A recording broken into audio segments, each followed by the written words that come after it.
What's up, guys? How are y'all? Happy weekend, I think. Yeah. Till Sunday. What's up, guys? How are y'all? Have y'all been? How's it going? Oh, shit.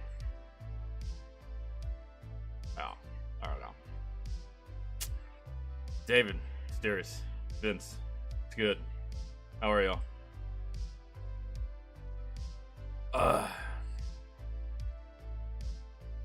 I got the most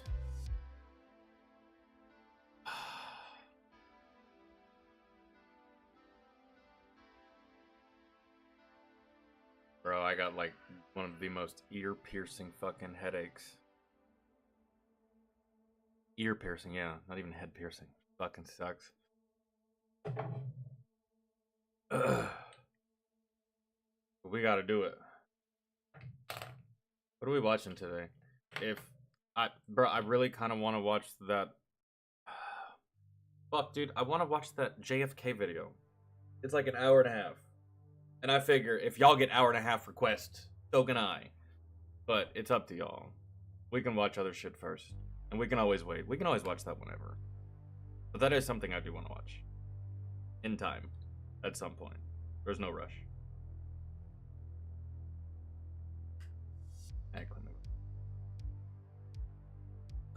Chris, what's good? Actually, you know what we need to do? We need to check, I'm gonna check. Some of y'all probably don't care, but let me just see if there's any new stories for the Army Times.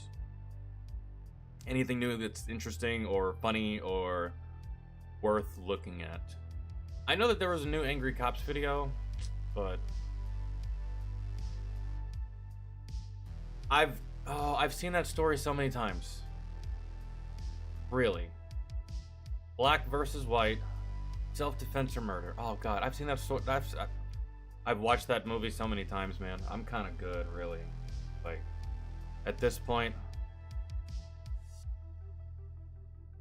give a fuck. People die all the time. Whatever. And I've seen that play. I've seen that show. I've seen that series. I've seen that movie. I've read that book. I don't want to do it, to be honest. And that's all I've been seeing on my feed. This fucking white kid and this black kid.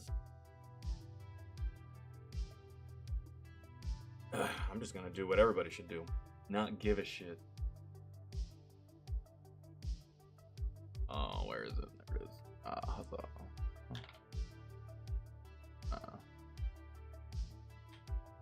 Yeah, that works. I gotta go.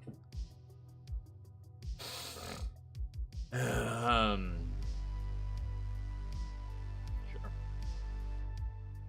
Let me see.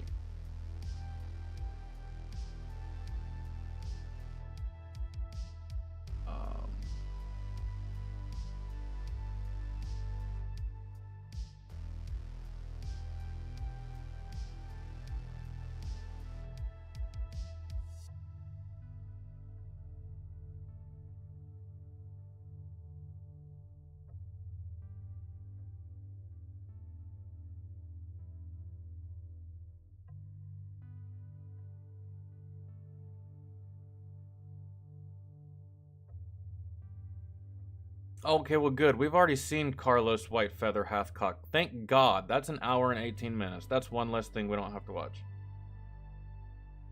But I don't think we've seen the most important man of D-Day. I kind of figured we had seen Carlos Hathcock, bro. I really figured we did. I just couldn't accurately remember, but someone else did. Thank God. We don't have to...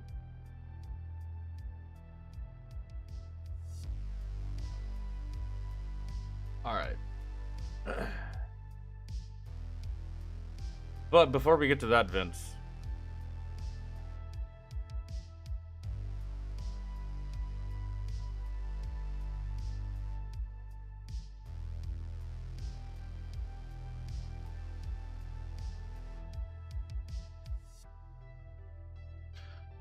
we don't update the archive, Vince. unless you secretly update the archive, do not look at the archive as a means to figure anything out anymore. Okay, I actually should just delete the archive, really, to be honest, because do not look at that for any frame of reference or nothing. That thing hasn't been the archive, again, unless you're doing it, the archive hasn't been uploaded in almost a year because I haven't had moderators in almost a year. So stop looking at the archive in reference to, hey, we haven't done this. Don't do that anymore, because it's not accurate. It's not working. It hasn't worked in a while.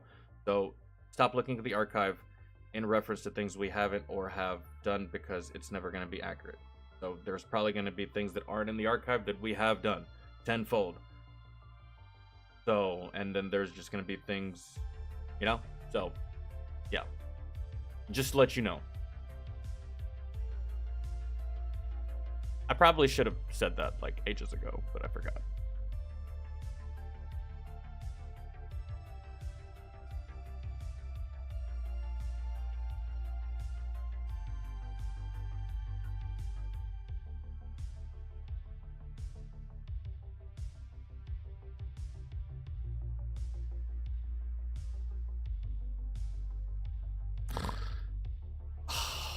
It's the only thing I have in my watch later that I haven't watched. It's so fucking long.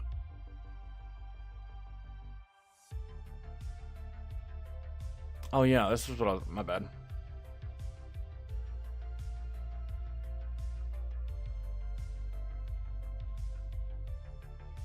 Let's see what's new. Military Times 2025 PCS guide. Really? Y'all be putting out guides? Shit. I thought the guide was just like that sheet of paper that told you what the fuck to do. Army to recode 20,000 parachutist jobs in major airborne reconstruction. So the parachute riggers are gonna get an overhaul, or their job is gonna get an overhaul, or I don't know. That doesn't seem too interesting for me to want to read. Army adjusts tracker policy following. Okay, we've already read. Let's open it up for more stuff.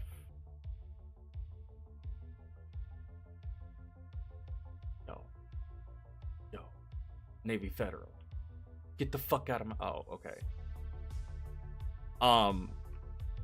The accidental World War II victory of a little PT boat that could.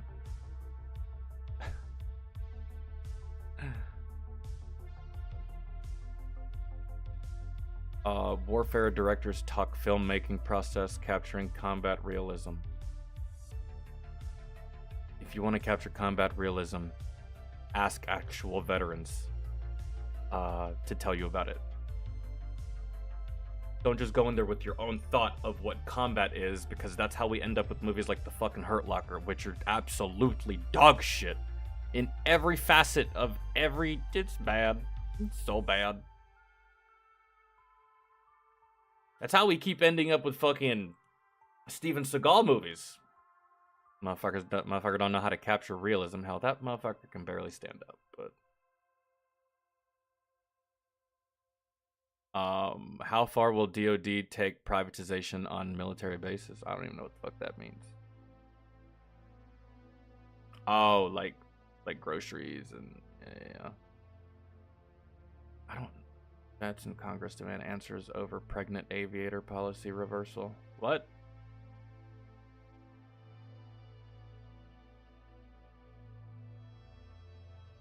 Oh, that's what they're talking about. Okay. Yeah, so warfare directors. Okay. These are the directors of the new movie called Warfare that is just it's a military movie that I have not seen yet. That, to be honest, I didn't know if it was like supposed to be like a serious movie or if it was a TV series. I don't know. Like, I barely watched the trailer. Or maybe I did watch the trailer. I just can't remember. I don't know, but that's what they're talking about. Damn, the movie must have some really, really good visuals if it's showing up on the Army Times. It probably got praised for its visuals. Warfare brings realistic carnage of Iraq war to theaters. That's probably something I would want to see, bro, because I never deployed to Iraq, so the only thing I know of Iraq is what my friends that went to Iraq told me about Iraq. And they didn't do much, like me, they didn't do much recording with phones and shit, so most of what I know from Iraq is from other Iraq veterans. Well, that'll be good, bro, because the last movie that came out that was like slightly military related was called Civil War, and that movie was fucking trash. I'm sorry, but if you liked it, you liked it. Good for you, but I thought it was dog shit. So, good. Finally. A good military movie. I'll watch it soon. U.S. Forces Korea Commander. U.S. Forces Korea Commander Defense. I don't give a fuck about that.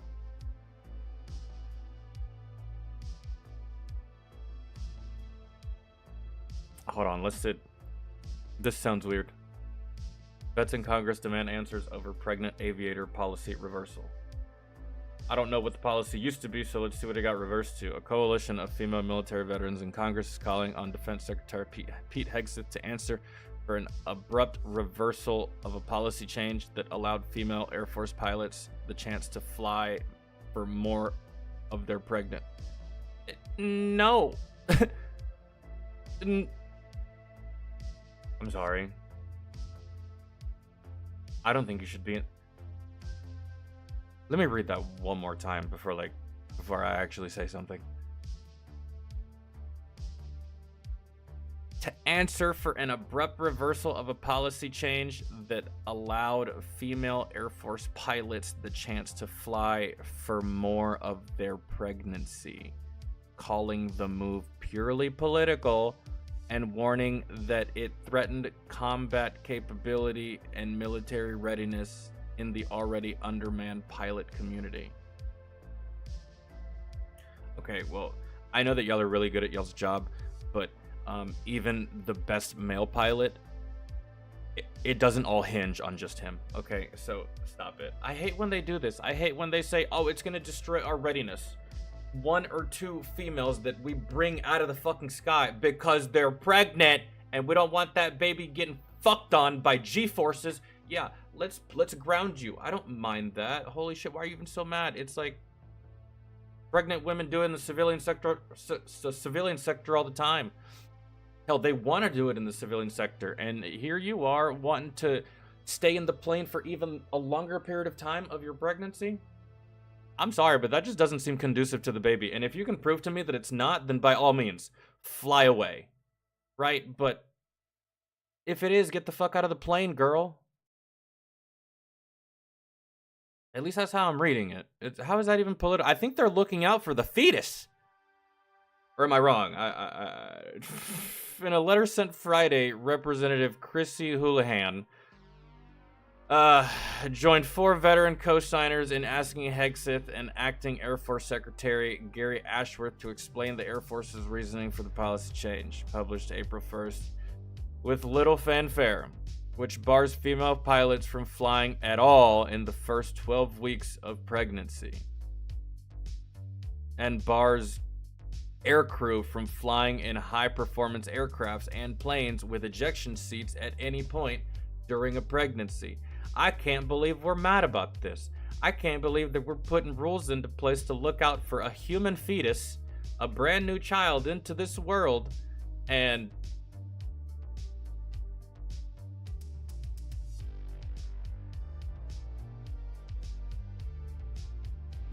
this is the equivalent of like Danica Patrick and a couple of other female fucking race car drivers getting together and being like, I think we should be allowed to drive these cars at 8 months.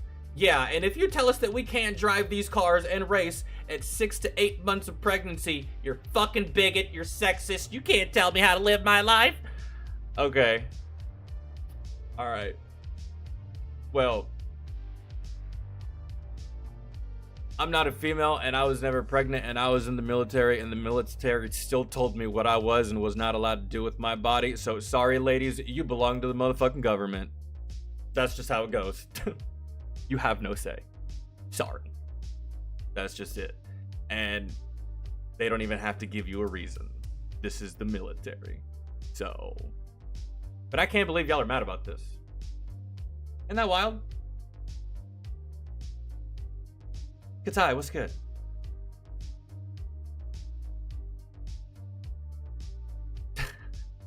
Others who signed the letter include Senator Tammy Duckworth. It's just all chicks, I feel, really, because I don't see a single fucking dude's name on here. Yeah. Representative Mikey Mikey, that's gotta be a chick. Maggie Goodlander, all whom served as military officers prior to their time in Congress. The policy update does increase the pregnancy flying window by 4 weeks. I can't believe that they're even allowed in the plane, period, while they're pregnant. At all. Under any circumstance. That's wild to me.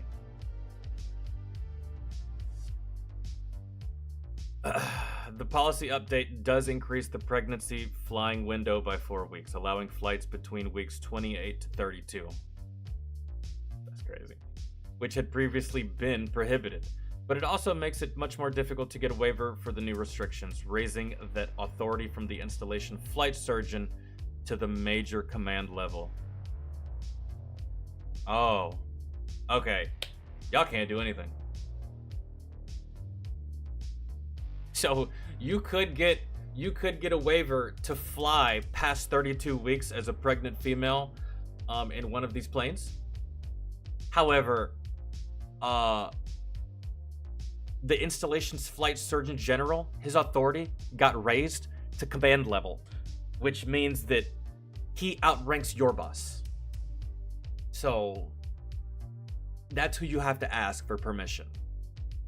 And I have a sneaking suspicion that he's going to say no 10 out of 10 times. Because what's the big deal? It's not like anyone's going to take your plane away from you, girl. I don't think that's how it works. You get pregnant, you birth your kid, and you come back, and you get back in the plane. What's the big deal? I don't see one. This is just a part of your life. You're female, you give birth. This is a part of your existence. I feel like you would have made peace with that already, right? You didn't think of this like when you were starting your military career, like, hey, one day I might want to have kids, but one day I still might want to fly these planes. And I don't think both can be conducive to one another. I'm gonna have to pick one at some point because I doubt the military is gonna let me. You didn't even think of that? Like,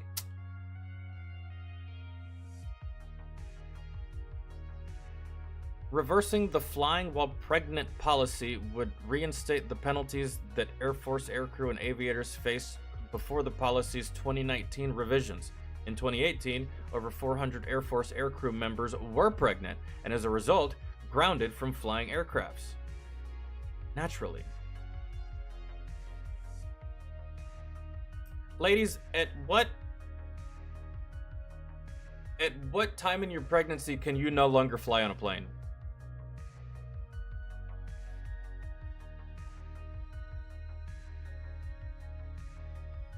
I can't remember. At what point during your pregnancy is it ill-advised for you to hop on a plane?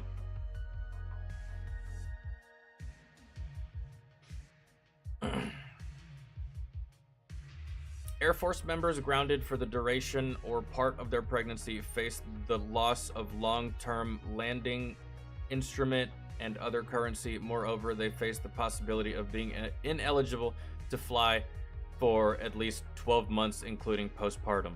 Well, yeah, girl, like, don't ladies go... I've heard this before. Correct me if I'm wrong. Tell me if it's true or not. But don't ladies have a chance to acquire vertigo after pregnancy?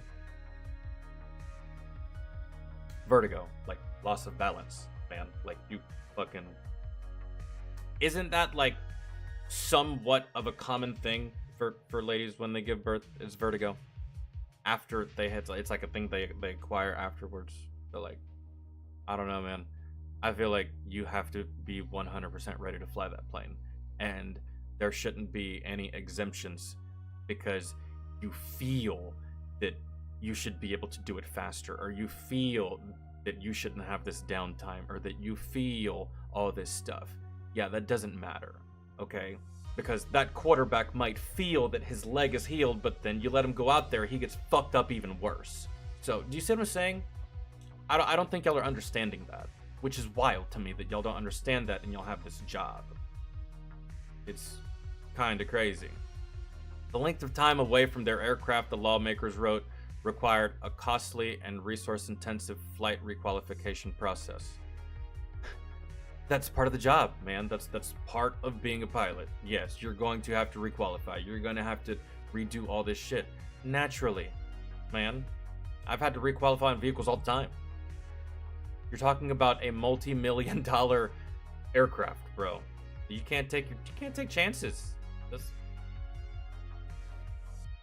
The result was a loss of combat capability and readiness due to reduced aircrew capacity, avoiding costs from a multi-million-dollar requalification training, and negative effects on the retention and morale of servicewomen aviators. Well, look, listen, no one's forcing you to have children, but the military has standards on what is allowed when it comes to women being pregnant, okay? So, ain't nobody forcing you to have kids. That's all I will say. You know, I've seen women in the civilian sector complain less than this. The letter calls on the Air Force and Pentagon to cite any new medical data that led to the reversal and provide evidence of risk to justify total restrictions for flight in ejection seat aircrafts. It also asked for data related to waivers granted for pregnant air crew since 2019. Okay, but ladies, what about this? What about this? Are you willing to sign a waiver with the military, an extension to your contract that says that if they do let you in this aircraft past the allotted time frame that they recommend, that if anything were to happen to your child, they're not liable? I mean, then again, soldiers can't sue the military. Soldiers also can't even sue each other. But would you be willing to do that?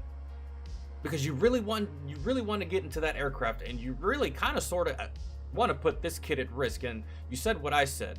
Well, show me the medical proof that would say that our children would be more at risk if we were to fly past this threshold, right? Well, are you willing to sign a document stating that the military is not liable for anything that happens after that mark, if you so choose to do that? Would you be willing to do that? Because if you're not willing to do that, then this actually doesn't really matter all that much to you. Does that make sense? So, unless you're willing to sign away a portion of your health benefits to the surface, then it obviously doesn't mean that much to you. But if you're willing to do that, then, hey,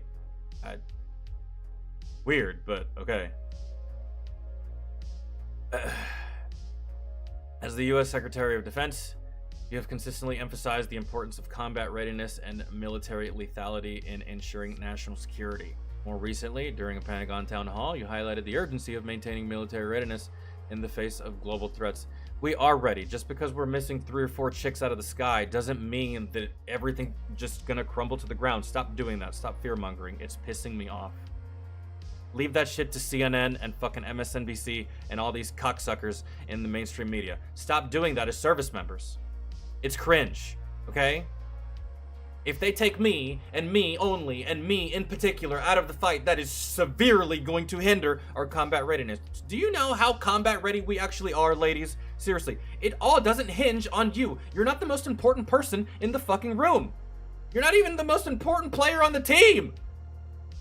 So stop. It's annoying.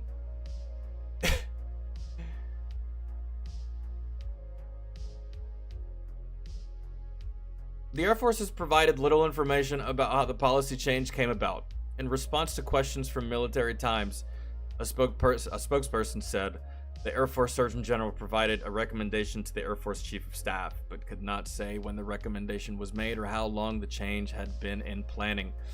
There were no medical incidents involving pregnant aviators on the duty that prompted the policy change, the spokesperson said. Hegseth, the official, said, did not initiate or direct the change. In an interview Tuesday, Houlihan told Military Times that while it wasn't clear what spurred the change, it's hard not to make the connection between the reversal and the installment of Hegseth, who, in concert with the Donald Trump White House, has fired a number of high-profile female officers and directed the dissolution of advisory teams, including those advocating for women in service. Do you want to know how many dudes he's fired? Do you want to play this game, ladies? I'm almost pretty sure he's fired quadruple the dudes than he has women. Do y'all really want to go down this route? Y'all really want to play this? He's only firing women. Wrong. Not true. He's actually fired more dudes than anything else. Please. And he just fired 2 of them. 2 really important ones. A 4-star general, actually. So, stop it. Stop it. So with this complaining. See, this is like, with the wham. It's not safe for your fucking kid, lady, and I can't believe they let you up there to begin with, even 3 days pregnant. 3 days pregnant, I can't believe they let you in these fucking planes. And the fact that they let you up there at all is a fucking blessing for you, and you're complaining. Shut up! You're making the Air Force look bad. I'm sorry. You might be butthurt, you might be like, why'd they do this? Wah, oh my god! You're making the Air Force look bad. Stop complaining. Christ. It's very unfortunate. It's a very unfortunate political decision because I think it penalizes women who are aviators, women pilots who I believe have their own autonomy and ability to make decisions about what they care about, their bodies and their careers. Yeah, but if something goes wrong, everyone's gonna look at the military.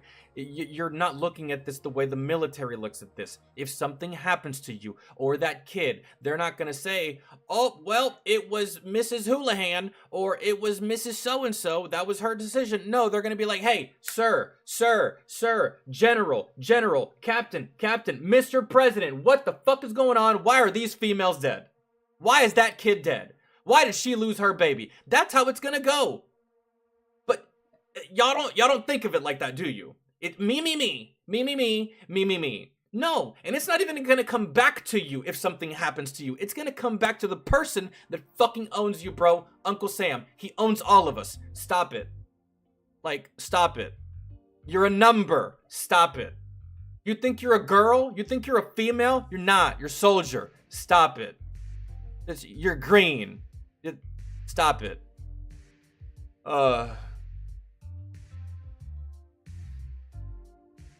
It's just the Karen Mafia freaking out. I'm about to sit them the fuck down. They're gonna learn today.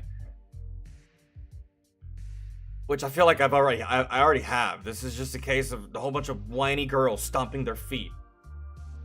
Because Starbucks removed their favorite coupon. Jessica Rutenberg, a retired Air Force KC-135 refueler and C-21 transport pilot who has had 3 children while in... Hold on now. Transport pilot who had her 3 children while in flying belays, I think that's what that word is, and continued to fly as long as she was able with each pregnancy. Said she nonetheless saw her performance reviews trend downward after she became a mother. Oh, well. When she saw the same phenomenon happen to women who came after her, she got angry, she said.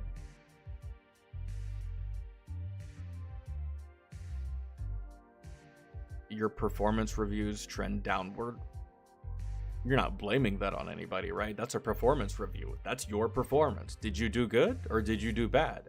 Are you saying you did good and they said you did bad? Or are you saying that naturally you did bad? And that you said, I don't even know what this statement, this paragraph right here, I don't even know what the fuck that means or what's that even saying. Cool, Jessica, cool story. Rutenberg began writing data-driven papers using available medical... Okay, cool. There's more on her. Thank God. I thought that was it. Rutenberg began writing data-driven papers using available medical and flight data to advocate for women to have more autonomy over their careers while pregnant. Submitting her research to help inform policy and reduce unnecessary restrictions.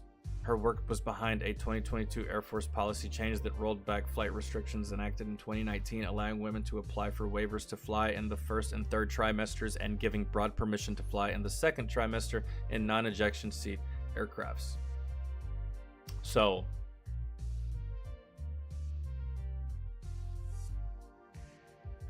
there's a couple...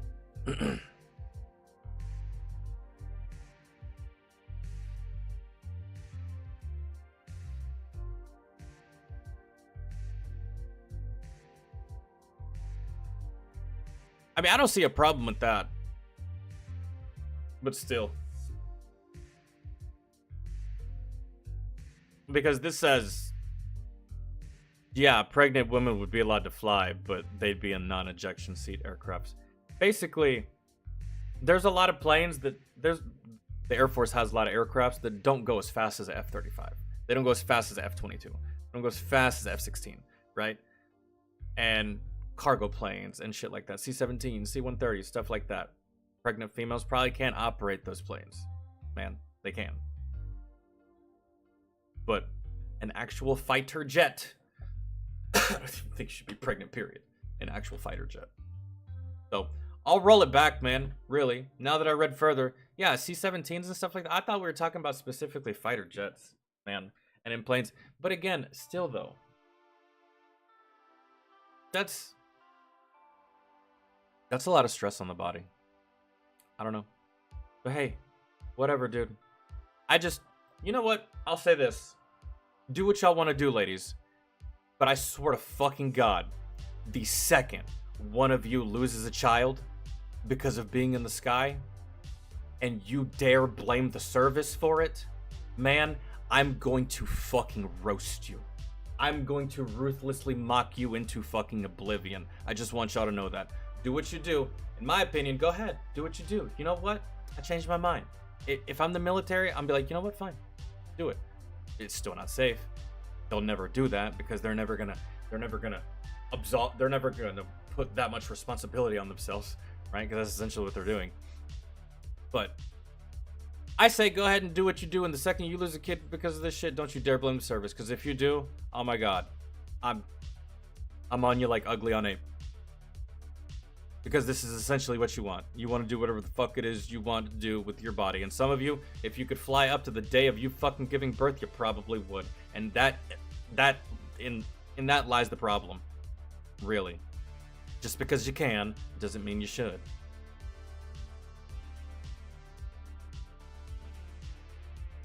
We feel this isn't science-based, she said. We feel this is misogyny and taking advantage of the political climate. No. I don't think it's misogynist at all. I think it's common sense. I think it's like, yeah, after a certain point, you shouldn't fly a plane. After a certain point, you shouldn't get on a fucking motorcycle, ladies, if you're pregnant. You ever seen a pregnant lady on a motorcycle? Have you? Have you? And when you did, what did you say to her? I know what she said. I have my own autonomy, and if I want to ride this goddamn hog up until 9 months, good sir, I will. Never seen that. But look at y'all. So weird. So strange. So fucking odd that, like, you're so dead set on... I don't know.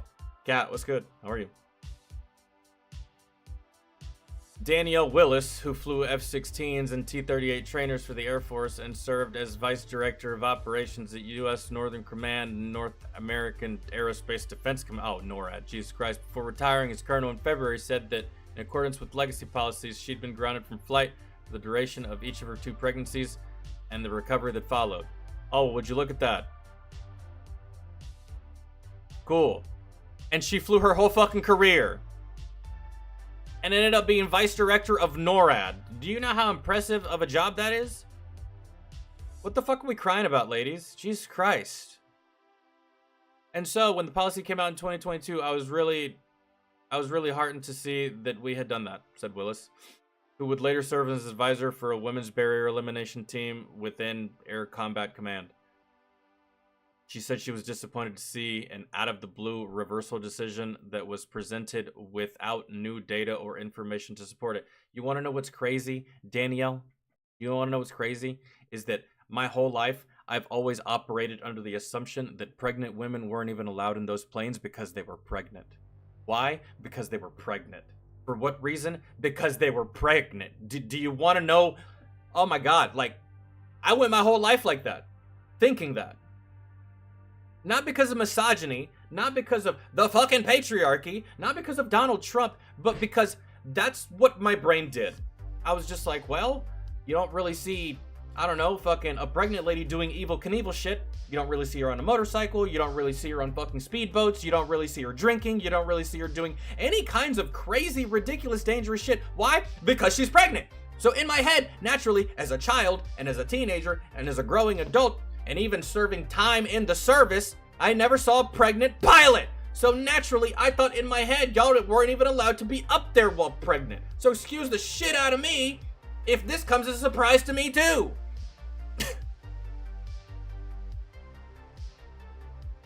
Oh my god! What the fuck are we talking about? I'm not even gonna be able to upload this one to YouTube. This is gonna get demonetized.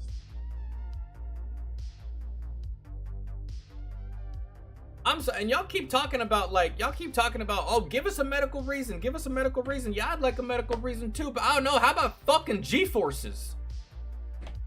I've seen that shit almost kill grown men. I don't know about you ladies, but have you ever, I don't know, passed the fuck out? You done a G-force test? I've seen those G-force tests. I've seen full grown men in their prime, physically fit, just fucking. What is that doing to your stomach? What is that doing to the fetus? You don't know? Do you know? I don't know. I don't know. I don't know. So, spare me the fucking attitude and the goddamn tears, because I was sitting here thinking the whole time that y'all shouldn't even have been up there to fucking begin with. And here I find out that y'all actually are allowed to be up there, which blows my mind completely to begin with. My mind's not even blown for the same reasons that your mind is blown. My mind is blown because they actually let you up there, pregnant, wild. I didn't even know that. And you're mad because they won't allow you to be up there longer while you're pregnant. I must be missing something. Y'all know something I don't know. This can't be this stupid. So, because it can't be that stupid, I'm automatically gonna assume that maybe I'm stupid and y'all know something that I don't. And that y'all are smarter than me somehow. That's gotta be it, right? Y'all have to be smarter than me. Y'all have to know something I don't know. Maybe it's because you've done the job and I haven't. I don't know, but it really just does, I don't know. And guess what? You're in the military. When you're in the military doesn't have to tell you shit. Ladies. I know it's kind of hard, right? Hearing that, right? Because you're probably always used to getting your way. You're probably always used to getting an answer when you demand it. But when you demand an answer from the big bosses, they don't have to tell you a goddamn thing. They don't have to give you a reason. They don't have to tell you shit. They don't. So, might want to get used to that. How you're not used to that already, and some of you have, what, 10, 15, 20 plus years in the service? Beyond me. Beyond me. I don't know how y'all don't get it. The military doesn't fucking owe you anything. They don't owe you an answer. They don't owe you an explanation. They don't need to tell you why.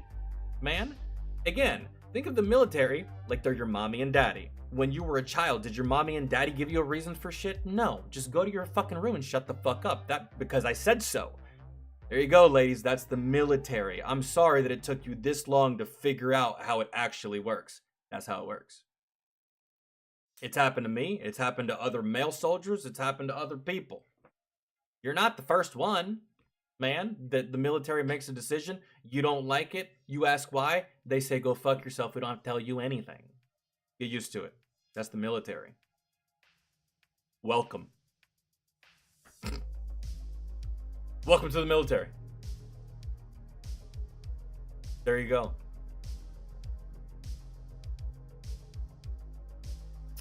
You finally... It's crazy that they're this far in this career, they're this far in their career, and they're finally getting the treatment that most of us dudes get all the time. Hey, Sergeant, why don't we just shut the fuck up, soldier? I didn't ask you. I didn't ask nothing. I'm not telling you why. I'm not telling you where. I'm not telling you when. Shut the fuck up. When I tell you something, that's when I tell you something. Don't ask me shit. You don't demand answers from me. Who the fuck are you? We got talked to like that all the time. And here y'all are getting talked to like that barely, a little bit, and y'all are just like, wah, wah. I've been treated worse than you. Oh, Lord. We can't put our babies in further danger. Wah! Okay. All right. My vote is always gonna be that y'all shouldn't be up there pregnant, but that's just me, and it has nothing to do with misogyny. It's just a logical thinking fucking human being that knows how fragile a baby's life can be and just how fragile a pregnancy can be. There's been women that have simply just fallen down, I don't know, three, four steps of stairs, and they lost the baby. It's wild. There's been ladies that have like tripped on an extension cord, fell, lost the baby. There's been wild shit that has happened that has caused ladies to lose children for something less than simply being up in the sky taking G-forces, right? So that's the way my brain works. That's the way it's gonna continue to work. I don't know what the fuck you ladies are on, but y'all need to get off it, to be honest. I don't know what you're on, but you need to get off. Yikes. What happened to the gaming industry? It died, Asmon. And y'all killed it. With the, oh my god, look at the pretty colors. Oh my god, look at the graphics. Oh my god, look how beautiful it is. Meanwhile, the game's actual shit, but y'all are so infatuated by pretty colors and pretty lights that you forget to actually pay attention to how shit the game is. And you play it. And you give a good review because it looks good. But it plays like shit. But, you know, here you go. Huzzah.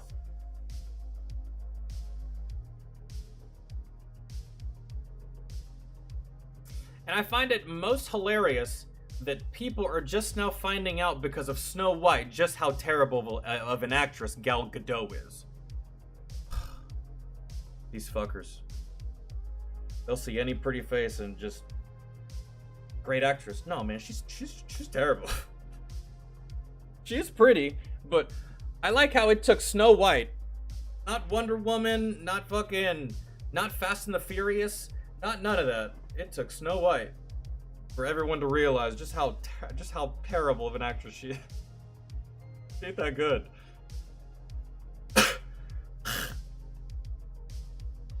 All right.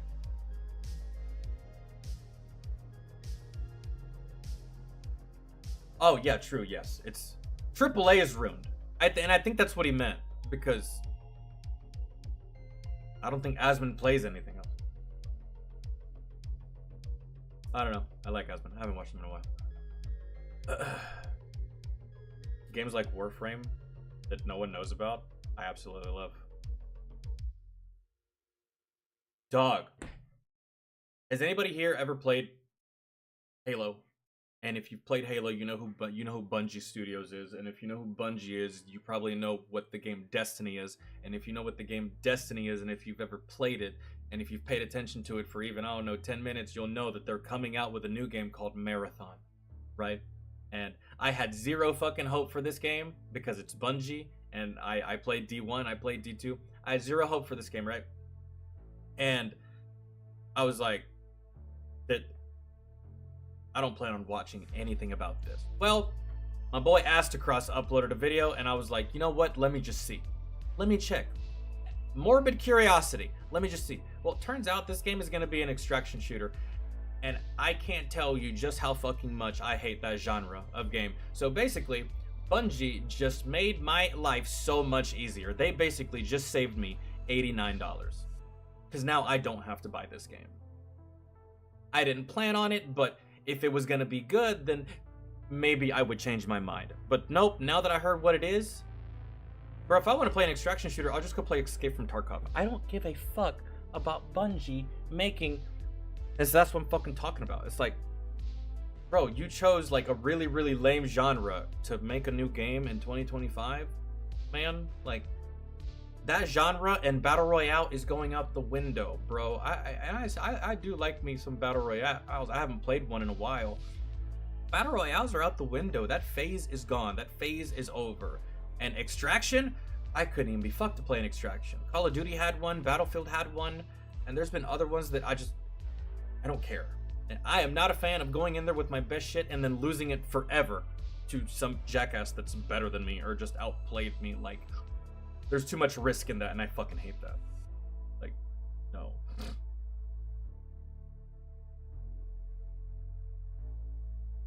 I'm gonna see if the Dune MMO is good. Isn't Dune a movie or a TV show? When teen bullies get humbled by cops. But I'm only 15. You gonna learn today. I learned at 12. 15? You're old enough. I was in handcuffs at 12. Boy. Boy. I'm down to see more cops fuck up disrespectful 14-year-olds. We need more of that. Not like shoot him or anything, but you know what I'm saying? A good old-fashioned ass whooping because mom and dad ain't doing it. Shit. It was a book from the 50s. There was an 80s movie and then the new ones. Oh, see, okay, so Dune goes way back. I thought that was like something brand new from a couple years ago. That,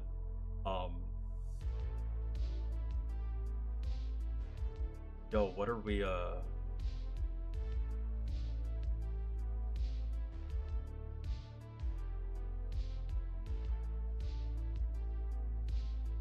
yes. Yeah, dude, we still do music streams. It's just there's not enough music stuff on there for me to go live, but yeah, we still do them. Music is gonna be tomorrow, actually. I posted in the Discord yesterday that there's gonna be 2 music streams per week instead of the 0 that exist right now.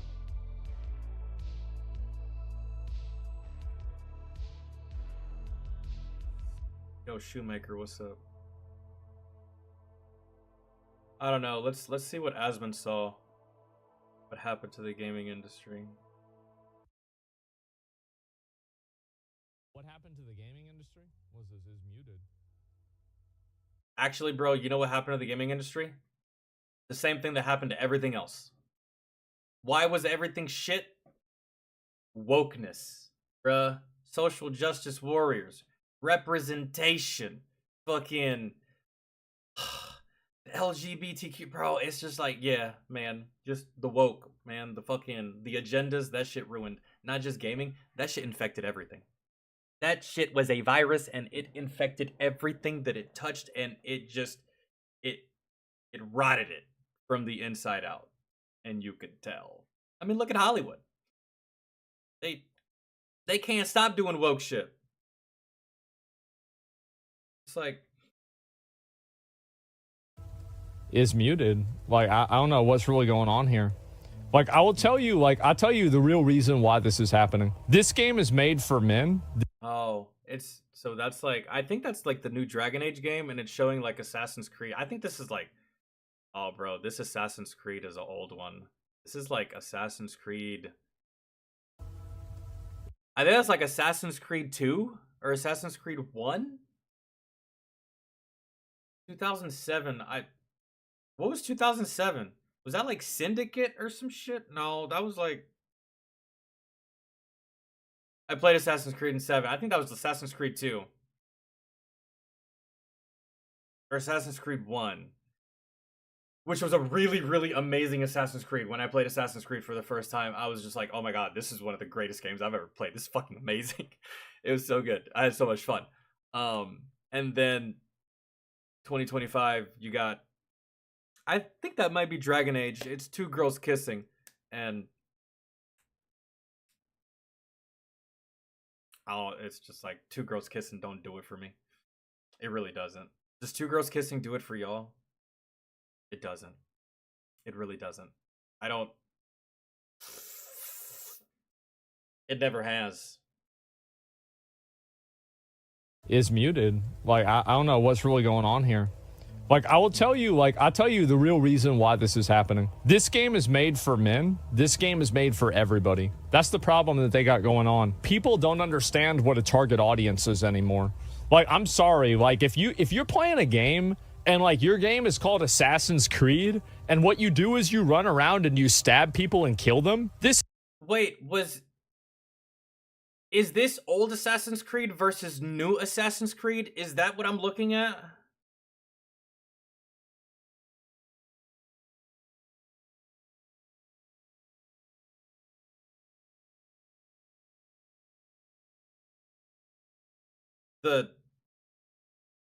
Oh. Really? Why? It's Assassin's Creed, not Assassin's Clitoris. Bruh. The last Assassin, what is that? Is that Shadows, right? Dude, I played the last Assassin's Creed that I played was Mirage, and it was not that bad. And then the one I played before that was Valhalla, and Valhalla was great. And then the one I played before Valhalla was Origins, and Origins is my favorite one hands down. And then one I played before Origins was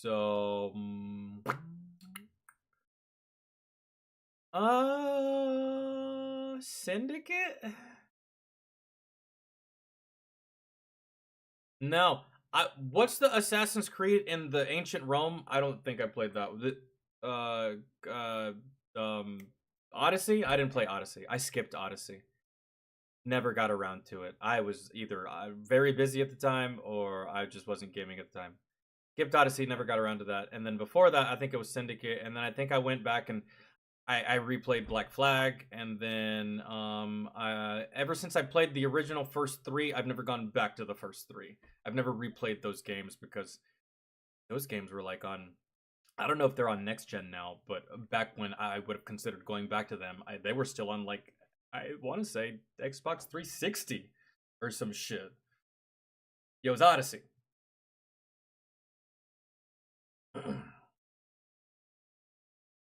Yeah. So, and oh man, so yeah, they got Assassin's Creed got. Dragon Age got. Man, don't you just miss the days where games were just bad because they were bad, either because of bad coding or lagging or like missing resources or maybe the game keeps freezing or something like that. Remember back when games were shit because they were actually just bad? Remember when they just didn't work? Now they work, but they're just like internally awful. And it's just like, I miss the days where games were just broken. Nope, now they work. They're rotten. Fucking rotten. John, what's good, man? Stab people and kill them? This is a game that men play. Men play this game. Now, there's women that get involved with it. Sure, absolutely. That's always how it is. But this is going to be like a 90% guy game. It's the same as Star Wars. It's the same as Lord of the Rings. There's girls that love that shit, right? Like, Emmy loves Lord of the Rings. Like, I know plenty other girls love Lord of the Rings. However, though, you ladies are not the target audience for Lord of the Rings.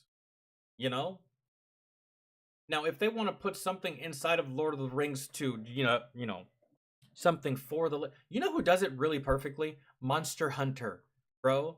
When you kill a monster and make its gear, right? You kill a monster, you can craft its gear, and you're thinking, oh, you can only craft one set of gear. No, you can craft a set of gear for a male, and you can craft the same set of gear for a female. The male gear will look different from the female gear. The female gear will make you look like a female. It'll have exposed skin, and it'll have like your tits showing, and it'll be like, I don't know, you'll be able to tell that it's a female, right? So in the game, it doesn't matter if you're a dude or a chick. There's plenty of shit in the game for you, for your gender. It doesn't really matter. And the game's always been like that, really, for the most part. The game did that before games started putting more shit in there for representation, whether it be for women, lesbian, gay, whatever, trans, black, you know, right? Monster Hunter's been doing that for a while. But that's who does it the absolute perfect, when it's done naturally and when it's actually a part of the game and it's a mechanic and it works and it synergizes with what the game is supposed to be. But this shit right here, bro, that shit all just feels forced. That shit's just wild. Most of the games that I've played, especially games that have gear, especially looter shooters, Destiny even had the same thing. Destiny had male and female avatars that you could choose from. I don't know, man, but when you force it, people don't like it.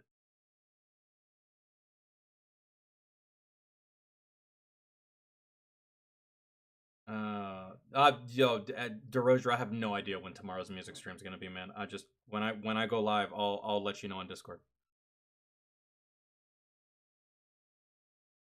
Ugh.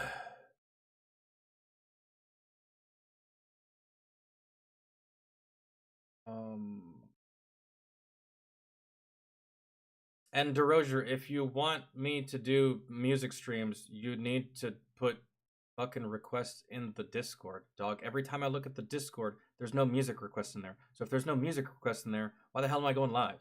Right? Put your request in there and then I'll do a music stream. But I don't have ESP. I can't tell what you want me to do if there's nothing, if I can't see anything on the list. So put something in there and I'll do it. And if there's just one thing in there that doesn't justify a 3-hour stream, what the hell am I gonna do for 3 hours with one request? Fucking nothing, right? So just put something in there, and when it stacks up with music, I'll do it. But as for right now, it's not really conducive.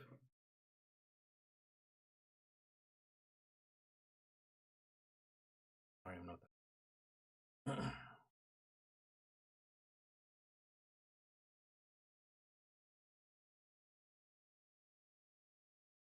Okay, we'll do this fat electrician video.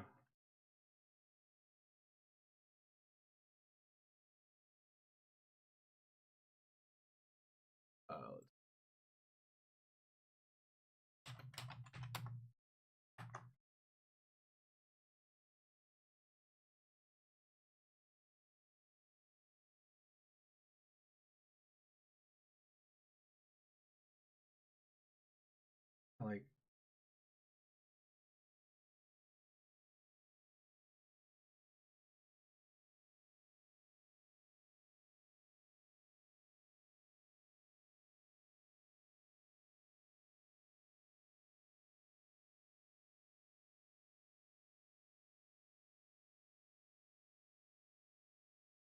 all right.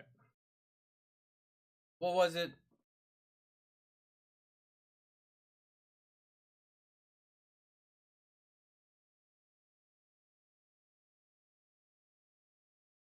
Sorry, I'm looking for something.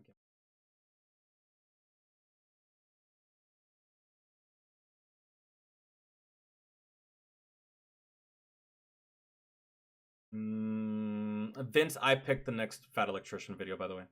So I'll do this one, but the next fat electrician video that we watch, I'm picking it. Just so you know. Because that's the only way that I'm gonna be able to watch a video that's less than an hour, is if I get to choose.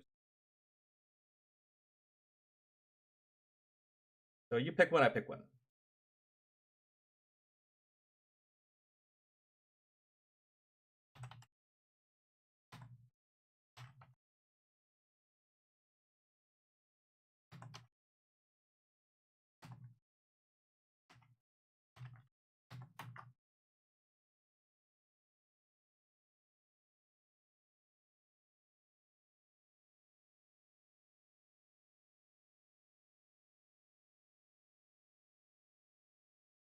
Memory was better.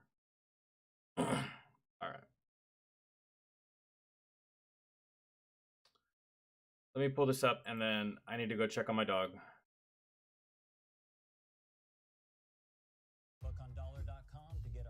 Because it is hot today, and I don't want to leave her outside any more than what I need to. Men sweat more. Oh, don't say that. Fucking Karen might get pissed.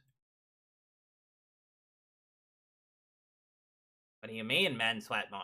That's just sexist. So they really will get mad about anything. Alright. I'll be right back.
Fantastic.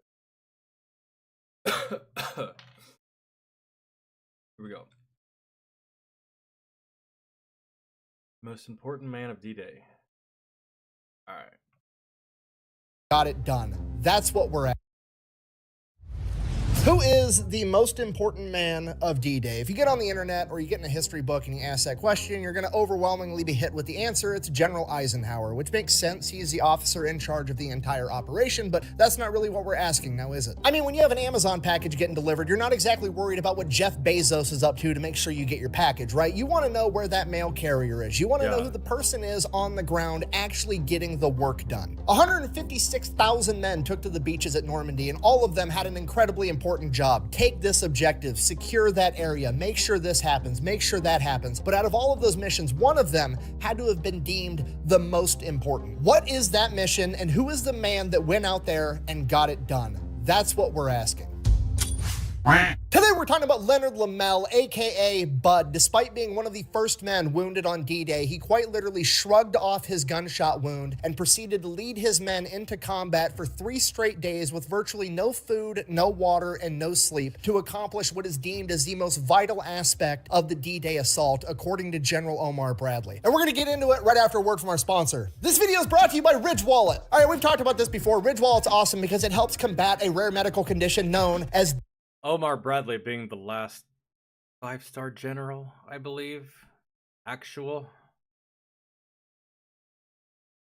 1920 when Leonard Lamel was born in Brooklyn, New York. Shortly after that, his parents would move him out to New Jersey, and that's where he would spend the rest of his childhood growing up. He's the youngest of 4 siblings, having 3 older sisters, and both of his parents are first-generation immigrants from Norway. And like pretty much everybody else that fought during World War II, he grew up during the Great Depression. And as I'm sure you can imagine, being the son of 2 first-generation immigrants during the Great Depression was not really that great of a time. Because of that, his childhood was extremely busy. When he wasn't going to school, he was playing sports. He played football, he boxed, and he played baseball. And when he wasn't doing that, he was working. If he wasn't sleeping, it was go time 24/7 throughout his entire childhood. Leonard was straight up hustling his entire childhood. He had his own business where he would catch clams and fish and sell them to local restaurants. He also worked as a caddy at the local golf course. He also ran the local bingo hall. And in addition to that, he even had a job as a delivery driver for a laundry service when he was 16 years old. And then he got fired after about a month because they found out he didn't have a driver's license. If there was money to be made, he was going to do whatever he had to make it. Despite all of that, he still made time to have a 1-hour piano lesson every single day. Fast forward, he graduates from high school, and when he gets home, both of his parents sit him down, and he remembers this because it's the first time he's ever seen his dad cry, as his dad tells him, "Len,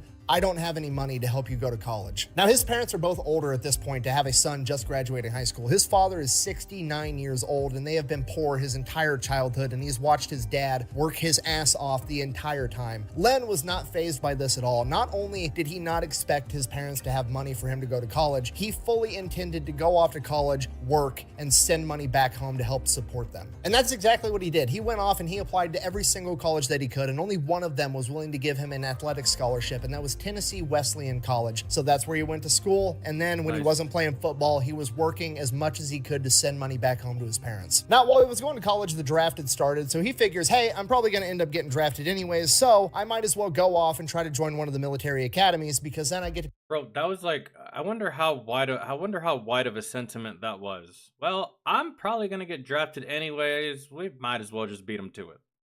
I wonder how many young men joined under that logic right there. Become an officer, and I'll make even more money, which is going to allow me to send more money back home to my parents. So he wants to start applying to all the military academies, especially West Point. The problem is he goes up to the recruiter or the liaison, and he's talking to him. He has all the paperwork, but he needs his birth certificate, and he doesn't have it. Not only does he not have it, he doesn't even know if he has one. It's not uncommon for people born in the 1920s and the 1930s to just not have a birth certificate. A lot of people were born at home, and he honestly has no idea. And mom and dad don't have a house phone, so he ends up calling his older sister and is like, hey, do I even have a birth certificate? Do you know? Do mom and dad have it? Do I need to go figure out how to go get one? What's the deal here? And his sister gets like all quiet and awkward over the phone, and she's like, I think it's best that you just come to my house and we'll talk about it. So he's like, all right, this is weird, but whatever. So he sets up a time and he goes over to his sister's house and they meet up. So he shows up at his older sister's house. She answers the door. She's being all awkward. She's got tears in her eyes. And he's like, what is the big deal? I'm just trying to get a birth certificate. What is going on? And she kind of sits him down and she's like, Bud, you were adopted. Oh, and he's like, that's even worse. Jesus. All right. That's. She's got tears in her eyes, and he's I like, thought what is I thought she was gonna tell him like, mom and dad just got hit by a bus. They're both dead. That's what I thought, but nope. That's damn. It's a big deal. I'm just trying to get a birth certificate. What is going on? And she kind of sits him down and she's like, Bud, you were adopted. And he's like, okay, cool. So like, do you have the birth certificate still or not? need Like, it. He was completely Does it- unfazed by the entire thing. And his sister is like distraught and she's crying and she's like, what? You don't care? And he's like, no, not really. I had 2 terrific parents Yeah. and great sisters. I love you guys. It makes it. literally 0 impact on my life. No. I'm just trying to get this birth certificate so I can go off to West Point. How do I go about getting it? And his sister is like, okay, look, I'll get the Coolest brother ever. Right there. Like, that doesn't change anything. I still need my birth certificate. Come on.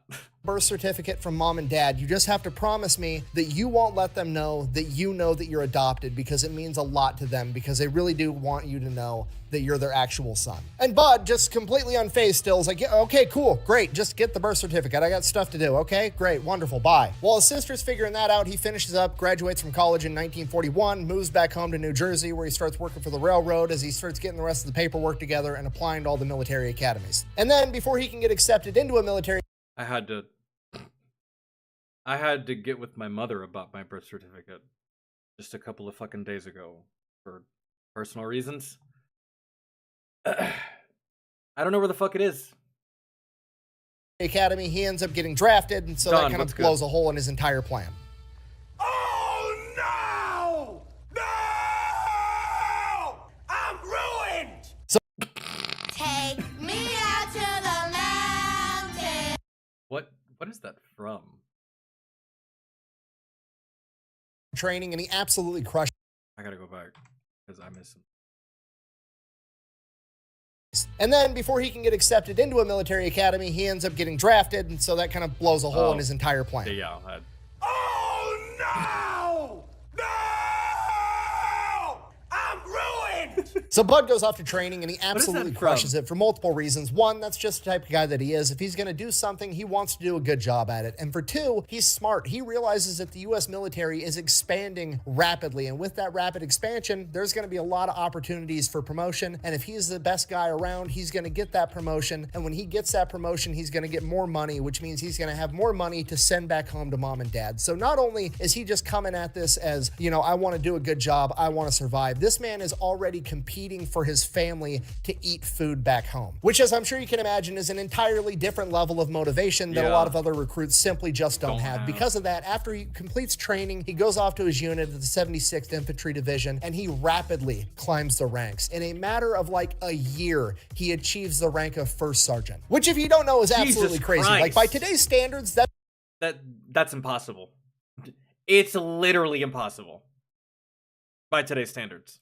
that's literally impossible. I think the fastest that you could make first sergeant today, if you did everything 110 Bro, again, I met a sergeant major. No, a first sergeant. I met a first sergeant who was 27 years old. 27 as a sergeant major. If y'all have ever served in the military for any amount of time, you know that sergeant major, that takes about roughly 20. At the very least 15-ish. 20. This motherfucker was 27 years old, which means that he had to have joined at 17, 18, and he got it that fast. He was Special Forces. Outside of Special Operations, I don't see you getting that rank that quickly in modern times. 10% correct and you were a literal prodigy would be 9 years, and Leonard Lamel just did it in like 1. So because he was such a hot shot, he gets offered by his chain of command to go out to this high-speed school known as Ranger and Combat School, which is a precursor to what we know today as the Army Rangers. If you don't know, the 75th Ranger Regiment today is a Special Forces unit, and Yes, the it easiest way I can explain this to you is they're essentially America's sharpest blunt instrument, okay? They're America's premier shock troops. They basically just took the top 1% of all the grunts, stuck them in one one unit and then they send them out to destroy things on impossible missions. Yeah. And that's basically how they pitch it to Lamel. This is a school that you can go to, become a better leader, a better soldier, and then also they're going to be picking some of the best guys out of it to go into this new special forces unit called the Army Rangers that are going to get sent out on the toughest, most dangerous missions. And obviously he agrees to do it because it's going to make him look that much better come time for his next promotion. So he goes out to this Ranger course. There's 200 recruits. They strip them down. They take their rank off. All they have is this matching jumpsuit, and they beat the holy hell out of these guys for weeks. They barely feed them. They barely give them water. They're making them do hand-to-hand combat training all day long. They're doing Combative. ruck marches. They're doing physical training. It is an absolute nightmare. This is nothing like the recruiting brochure. By the time that training's over, that class of 200 high-speed soldiers has been whittled down to 60, and That was probably the hardest Ranger class in history. The first Ranger class. Probably. It was probably the most difficult. What do y'all think? Or do you think it's more difficult now by today's standards? I know how the Rangers train, and I've seen their training process and what they do to become Rangers and shit like that. So I don't know, but I never saw these guys. But from this, man, it's rough. It's rough. It's definitely hell out of these guys for weeks. They barely feed them. They barely give them water. that right there probably made it infinitely harder, because by today's standards, as Rangers, they will allow you to eat a little bit. They won't starve you to this point. The holy hell out of these guys for weeks. They barely feed them. They barely give them water. They're making them do hand-to-hand combat training all day long. They're doing ruck marches. They're doing physical training. It is an absolute nightmare. This is nothing like the recruiting brochure. By the Yeah, time that training's recruiter over, lied that to you. class of 200 high-speed soldiers has been whittled down to 60, and Leonard Lamel is one of them. Not only is he one of the 60 that made it, he is one of the very best, and he is personally asked by the general in charge if he wants to become an Army Ranger, because they are standing up the 2nd Ranger Battalion, and they are looking for new recruits. And to the general's shock, Lamel actually tells him he'd have to think about it. This kind of catches the general off guard, right? I mean, this is a big deal. He just went through Ranger school. Surely he wants to be a Ranger. Why wouldn't this guy say yes immediately? So he kind of pushes him on it, and Lamel tells him like, hey, look, I'd love to do it, but here's the deal. At the end of the day, I'm here for whoever's going to pay me the most money. If I go back to my old unit, I'm going to be a first sergeant. I don't want to come into the Ranger unit and have to take a pay cut and be like, you know, a corporal or just a regular sergeant or something. So, you know, unless you guys are going to make me a first sergeant, and a Ranger first sergeant pays more than a first sergeant back in my normal infantry division, I'm going to have to think about it. At which point the general's like, cool, you're a first sergeant in the Rangers and you'll get paid more than them. At which Okay. point Lamel is like, Sounds dope, good. I'm in. And just like that, Leonard Lamel is now the very first sergeant of Dog Company of the 2nd Ranger Battalion. Well, he was the first Army Ranger, right? Yay? Nay? I feel. Well, no, those first 60 were the absolute first, but I wonder why that didn't pop up. Yasil, thank you so much for the sub, man. I appreciate it. Among the first, his first 60, but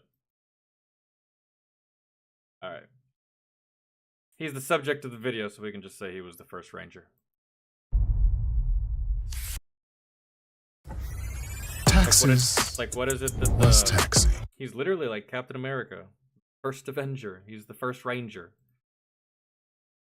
So Lamel goes, he gets all his boys from Dog Company, they start training right away. And you gotta remember, they're standing up the 2nd Ranger Battalion at this point, okay? It is a complete and utter shit show. When you're Yeah. standing up a new unit, it's not just there's like gonna you be throw a fuck-ups. bunch of guys together and you're like, hey, you're on a team now. No, a unit has its own culture. It has its own standard operating procedures. They have to build all of that from the ground up. And Leonard Lamel and his guys in Dog Company are there for every single second of it. And right out of the gate, it's rough. The Army's having a very tough time finding the right officers to lead this unique unit into battle, right? They're constantly rotating out battalion and company commanders, trying to find the right guys. And then they finally end up finding the right man to lead the 2nd Ranger Battalion, a lieutenant colonel by the name of Big Jim Rudder. On his very first day, he calls the entire battalion in and gives his, introductory speech on his mission and what he's trying to accomplish with the unit. And I'm paraphrasing here, but basically what he says is, look, here's the deal. I'm going to train the holy hell out of you guys. I need you to do everything I ask you to do at 110%. And in exchange, I'm going to do absolutely everything I can for you. I'm going to have your back. I'm going going to be your guy, and I'm going to get you as much leave as I possibly can. Bet. If you give me everything you got, I'm going to give you everything I can in exchange. And You had me at leave.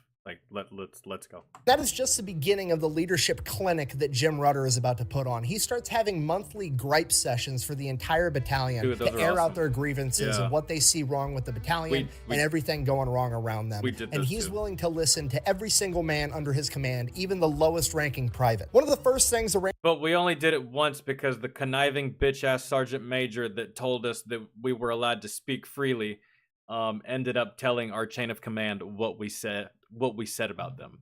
So we were just like, oh, so you're just a piece of shit, really. So fuck you. Right. Anyways, bro, that shit made me so mad. Like, and this shit happened in Afghanistan too, of all places. Like, you want to play these games in Garrison, that's fine, but like, that's not how you gain that's not how you gain soldiers' trust. And it's not like he cared, bro, because we never saw the sergeant major all that much. He just came in there because, man.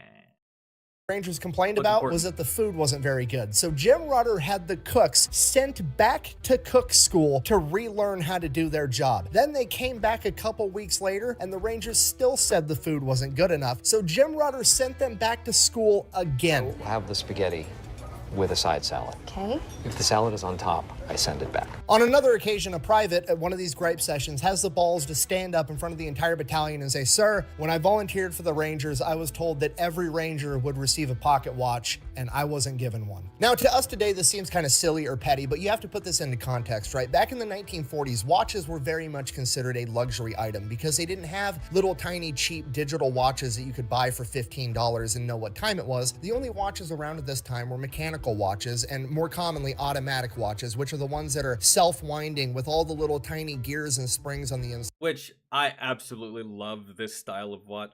I prefer this style of watch. I think they're just sexy as shit. They're very hard to manufacture with these tiny little itty-bitty pieces. Due to the difficulty of manufacturing and the fact that the Army is growing exponentially, they simply can't manufacture watches fast enough to be able to give every person in the military a watch, despite the fact that the Army does have a standard issued watch. In lieu of the watch, I'm sure most of these soldiers will accept a bottle of whiskey or a 12-pack of beer. At least, I would accept that in exchange. For now. Until you get the watches built. Watch, the A11. So at this point in time, not everybody's getting a watch. They're reserving them for the people that need them the most. People like pilots, people in leadership positions. They're definitely not giving them out to every lowly private that's just there to take orders. But this isn't just a lowly private. This is a private in the 2nd Ranger Battalion, and he was promised a watch to be a Ranger. And because of that, Jim Rutter takes off his personal watch in front of everybody Damn. and gives it to the private. So obviously Jim Rutter is an incredible leader, but more importantly than That's that, he's wild. also a visionary that has all kinds of crazy training that he's going to have these Rangers do. And one of the most important things that he actually does is he goes and he gets his hands on all of the German firearms, right? He gets MG42s, he gets burp guns, he gets all the German weapons, and he trains his entire Ranger Battalion on how to disassemble, reassemble, clean, Nice. and fire all of the German weapons because he That would have been so much fun for me. I love that. knows that they're going to send him into a mission and they're going to run out of ammo and they might have to start picking up guns off of all the dead Germans that they've killed. So he wants every single man in the Ranger Battalion to be able to use those weapons. In addition to that, That's they also do a fantastic. bunch of chemical warfare training in case the Germans want to break out the mustard gas like they did last time. And then after that, they mostly focus on climbing. And the way they go about that is they end up shipping over to Great Britain and the entire battalion is staying inside of this hotel that's on a cliff over Look at that. What a wild looking beach. Look at that. That's crazy. I would so go there though. For the experience. I assume 2 of those houses are what, like a bed and breakfast or something? They end up shipping over to Great Britain, and the entire battalion is staying inside of this hotel that's on a cliff Oh, it's a hotel. overlooking the ocean, okay? And they get there, and they have the battalion meeting. They explain that we're doing climbing training, and then Jim Rutter walks all the guys. There's like this carved-in staircase that goes down this 80-foot cliff that goes down to the ocean. He's like, these are the cliffs that we're going to be climbing. Also, this is the only time we're using that staircase, and everybody is kind of looking around like, what? how are we going to get down here if we're not using the stairs? You're gonna Every climb. single morning to get to training, the Rangers have to go up to climb. the 3rd story of the hotel, tie a rope to the radiator, throw it out the window, rappel down the side of the hotel, run across the yard, scale the chain link fence where the cliff is so nobody falls off, and then rappel down the 80-foot cliff just to get to the beach to get to training on how to climb. And once they're down there, they do all different types of climbing. They're climbing with grappling hooks and ropes, they're climbing with nets, they're free climbing. Any and every technique they have available, they're getting super good at. And around this time in training, one of the sergeants for Dog Company accidentally drops an entire ammo bag on the men down below him, and somebody ends up getting injured. The company commander ends up ordering Lamel to bust this guy down from sergeant to private, which is a big deal, getting demoted from NCO all the way back down to private. It's a big pay cut. It sucks. Lamel doesn't want to do it. It was an accident, but he's ordered to do it by the company commander, so he has to go ahead and he does it. And this sergeant, now private, doesn't take it very well, and he says something along the lines of, you know what, that's fine, first sergeant. Once the battle starts, first sergeants always get what's coming to them, and I'll see you in battle. Kind of like this veiled threat. And Lamel's like, okay, whatever. Sorry, you're upset. Anyways, moving on. They get back to training, and they're climbing more. And while they continue their climbing training, they find out that That's gonna... Oh, something tells me that's gonna show up later in the story. not only are they going to be partaking in D-Day, but they're going to be given the most dangerous and most important mission. We're gonna hear about that again. I just feel it. Of the entire D-Day assault.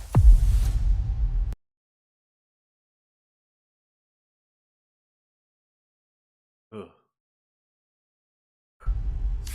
Overlooking the American landing sites of Omaha and Utah Beach for D-Day, there is a point known as Point du Hoc, and on top of it is 6 German 155mm artillery pieces. If these artillery pieces are allowed to remain functional during the landings, it will lead to the deaths of tens of thousands of Americans and potentially the sinking of Navy vessels because it overlooks the surrounding ocean as well. The problem is the only way to get up there to destroy that artillery is to climb a 110-foot cliff face while the Germans are shooting at you. This is deemed absolutely impossible by military intelligence. One of the military intelligence reports literally says, and I quote, 3 old women with brooms could repel a landing force at Point du Hoc. General Bradley, in his memoir, recalls this order as the most difficult thing he's ever asked of anyone in his 40-year-long career. Because of this, they give the Rangers anything and everything they think they might need to be successful, and they're allowed to come up with whatever plan they think is going to work, because at this point, they're basically the climbing experts in the U.S. military. They get them aerial footage so they know the terrain. They build them 3D models so every single Ranger in the 2nd Ranger Battalion can remember every little tiny aspect of Point du Hoc. So the plan is they're going to show up to Point du Hoc and try to disable this artillery prior to the first wave of D-Day, because remember, that's the entire point. They have to get this artillery disabled before everybody else starts landing on the beach, right? So not only are they being given this difficult task of But y'all are on a fucking timetable. climbing a 100-foot cliff under enemy gunfire, nobody else is there, so they get the Germans' undivided attention the entire time. So the obvious question, how on earth are you actually going to do this and have any amount of success? Hear me out. We're going to take all of the landing ships and we're going to mount gigantic grappling hooks onto rocket launchers, and we're just going to beach the ships and fire rocket-propelled grappling hooks up over the cliff and start climbing as fast as humanly possible. And then as soon as some of the guys start making it to the top of the cliff and getting in a firefight with the Germans, and the Germans have their hands occupied with that, we're going to bring in another landing ship that's got a fire truck ladder on it that can reach to the top of this cliff. We're going to beach that and then use the fire truck ladder to funnel more guys up the cliff even faster. And at the top of that fire truck ladder is going to be a guy with 3 Vickers machine guns. So he's just going to pop up from over this cliff edge with 3 machine guns and start mowing down Germans. Oh my it's the God. craziest fucking plan I've ever heard in my life. So what do you need besides a miracle? Guns. Lots of guns. Lots of guns. No one has ever done anything like this. That's why it's going to work. You remember a couple of minutes ago when I said the Rangers are the U.S. military's sharpest blunt instrument? This is exactly what I'm talking about, okay? Their strategy is to run face first into the German defenses and just be so fast and so overtly aggressive that they win anyways. I mean, could you imagine being a German soldier, seeing a bunch of American ships roll up, and they're like, oh, hey, the Americans are here, and suddenly gigantic fucking grappling hooks strapped to rockets start... Bro, and then fucking imagine Fetty Wap starts playing. and then the fucking beat drops, and then another fucking boat comes in from behind them with fucking strobe lights, and then they just whoop your ass. That's fucking insane. Landing 100 feet up this cliff next to you, you're like, what the fuck is going on? And then as soon as you're able to get your shoes on and grab your gun and go do something about it, a fucking fire truck ladder pops up from over the side of this cliff with a dude with 3 fucking machine guns. And he's like, hello, motherfucker. He's only got 2 arms. What does he need 3 machine guns for? This is the most American for when the other 2 run out of ammo, he can just go to the primary.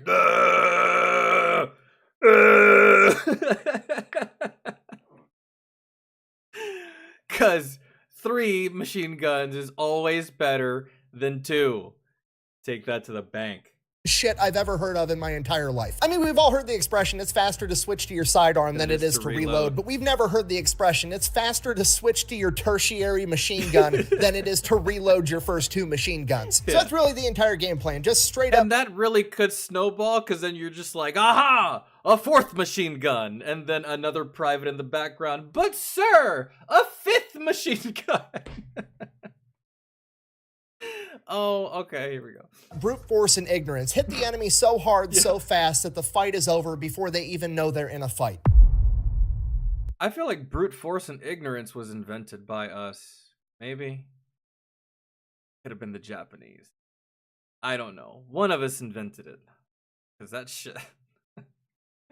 Oh, and the Marines perfected it.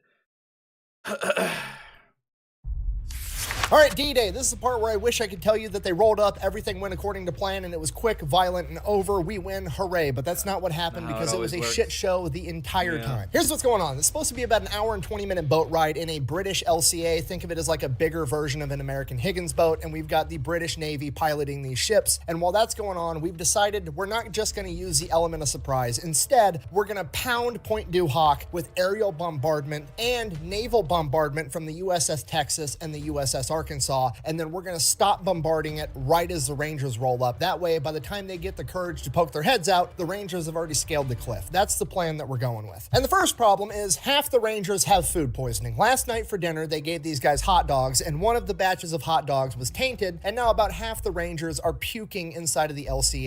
I'm pissed. I'm pissed because this is going to be one of the hardest firefights of the fucking day, and I'm just... Nah, bro, I'd be so mad. That'd be like the worst day ever. Such a hellacious firefight, and you're just uncontrollably shitting your pants. Or and on top of that, worse, the seas are worse. Maybe you're not shitting your pants. Maybe you're puking. Ugh.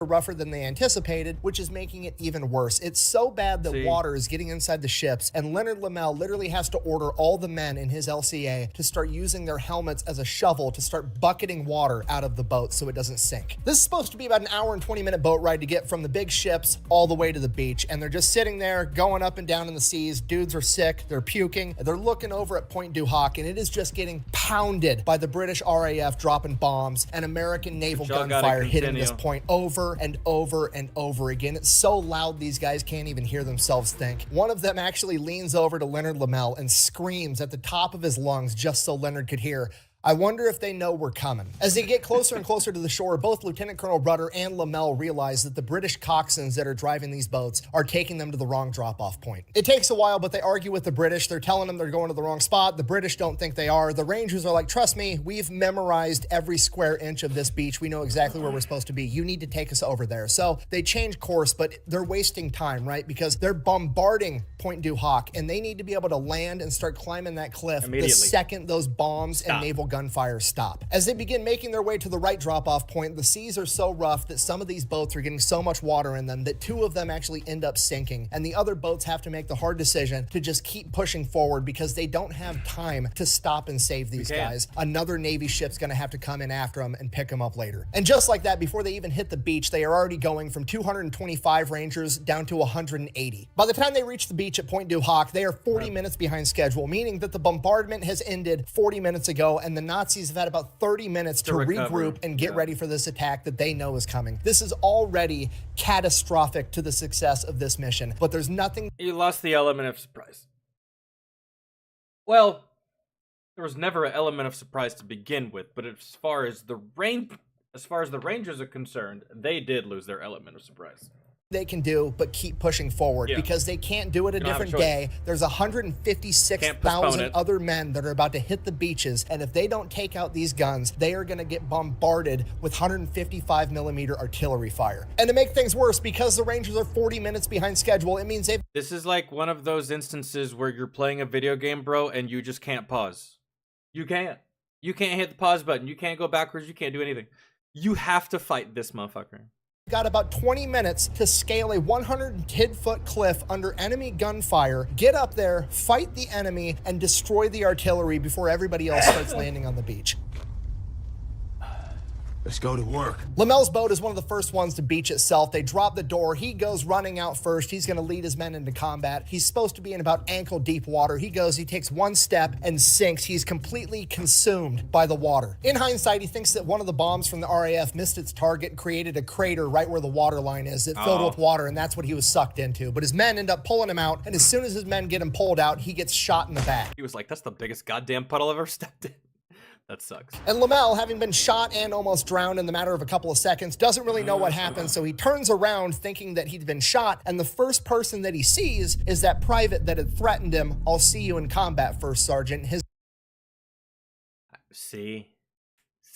brain immediately thinks, this motherfucker just shot me. So he goes and grabs this kid, and the medic and all the other men have to pull Lamel off of him. We're like, no, he didn't shoot you. He didn't shoot you. It was the enemy. So Lamel turns and runs into combat. His men go running after him, and Lamel and the... Okay, good. Maybe that still makes a return, and we hear more about that. I don't... Maybe he will still try to shoot him. Just not right now. Nah, First Sergeant, that wasn't me, but watch your ass. The rest of Dog Company managed to scale the 110-foot cliff under enemy gunfire in under 10 minutes. Okay, just for the record, I can't get my wife and kids in the car in under 10 minutes, and these guys got 30 men with guns and 50-pound backpacks up a 110-foot vertical cliff under enemy gunfire in 10 minutes. That's fucking cruising. That's booking it. That's damn near almost... That's damn near almost running. That's crazy. Lamel's Dog Company and Easy Company are the first ones up the cliff, and the minute they get up there, they are immediately disoriented, and all their plans go right out the window. Remember, they studied the terrain. They know what it's supposed to look like up there, and it But it doesn't look the same after all that fucking bombardment. does not look like that now. The Allied forces have bombarded Point du Hoc with 380 tons of ordnance, okay? What they're looking at now resembles the surface of the moon. There's no time to make a new plan. The clock is ticking, and they have to destroy these guns, okay? Given a lack of instruction, use the craters as cover.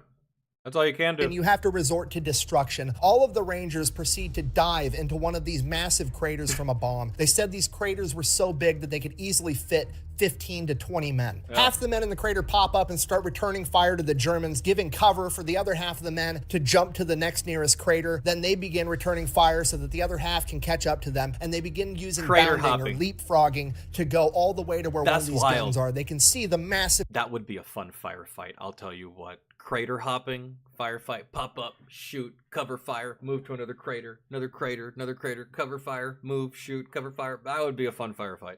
That would be fun. Gun barrel sticking up in the air, pointed at Omaha Beach. They finally get to the gun and they hop down in the artillery emplacement. It's not a gun. It's a fucking telephone pole that's propped up to look like a gun barrel. Immediately, Lamel is like, what the fuck is going on? But really? We can't wait. We have to keep going. There's potentially 5 more guns, and we need to take them out too.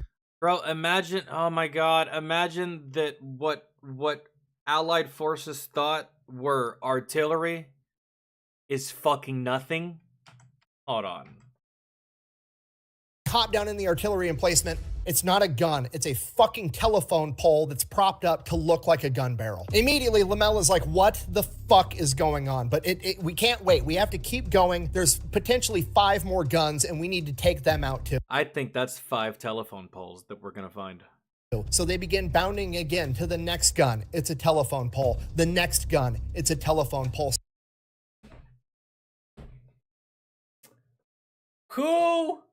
Reconnaissance? Who are we blaming here? Reconnaissance, Washington, FBI, NSA. Who was in charge of figuring out, or Or maybe that was our fault. Damn. That's so... Somebody, I need to blame somebody. Who are we blaming? Cause the recon planes, somebody fucked this up. Soon, they've been to all 6 artillery emplacements, and all of them are telephone poles. The guns aren't even here. Lamel's... Bro, they just unleashed 300 metric fucking tons of ordnance and just sent a whole bunch of rangers on a fucking suicide mission to destroy artillery. And now you're telling me there's no artillery here? Oh, I'm angry. I'm a little bit angry.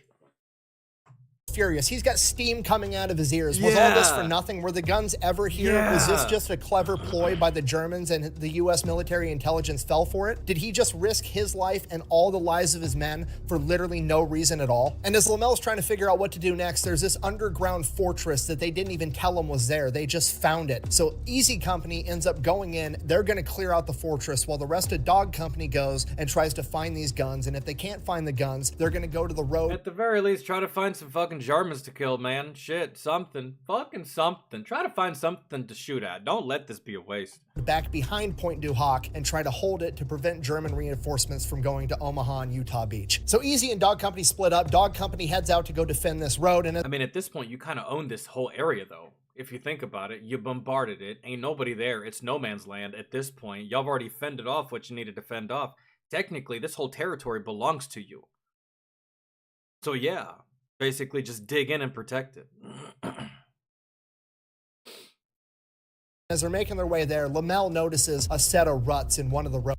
Hey, we got underground shit too here in America.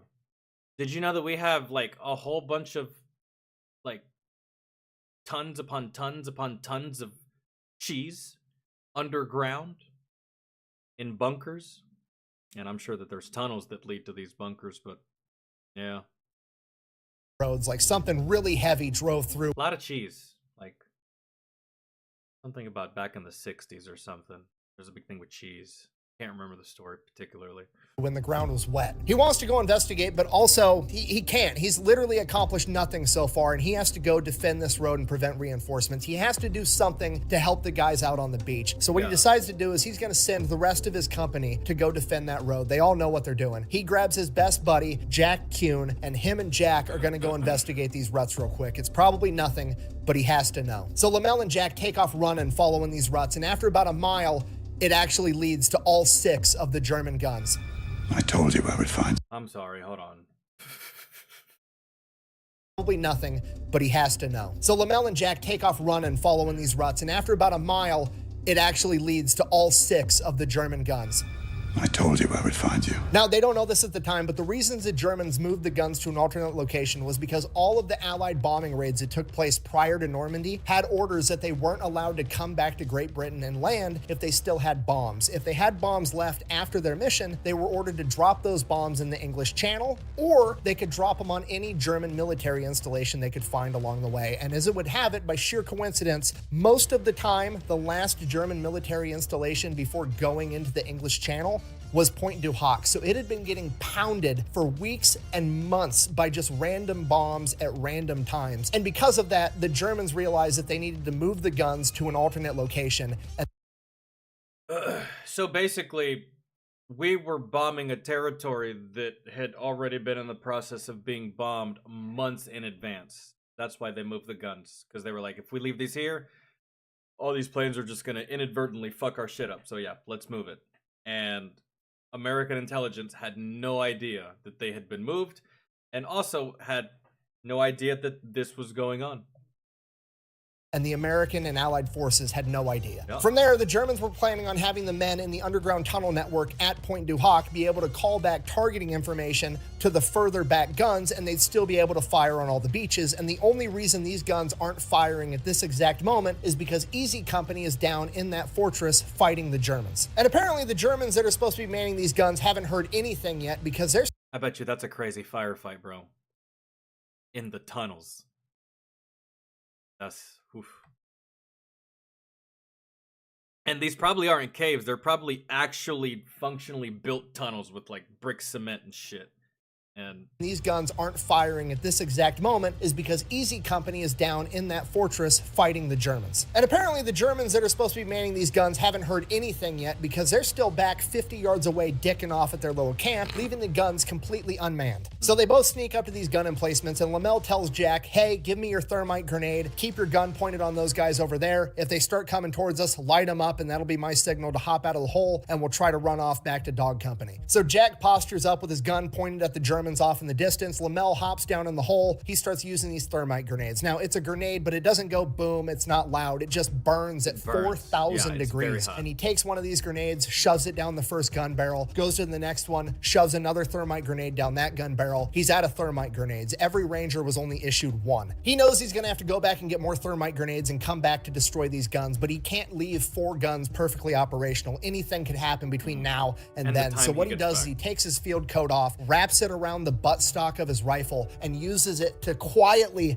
break all the sighting equipment that he possibly can, and he's just jamming sabotage, bro. Sabotage, just breaking all their shit. Yeah, perfect. Shit and all the traversing mechanisms, doing everything he can to ruin these guns the best he can without more thermite grenades. Once he's satisfied, him and Jack run back to Dog Company, get more thermite grenades, go back to the guns. Thank God they're still not guarding them, and they finish destroying the other 4 guns. So this is great news. The mission. God, dude, the Germans really did have some luck on their side in the fact that they preemptively moved their guns to avoid that initial bombardment.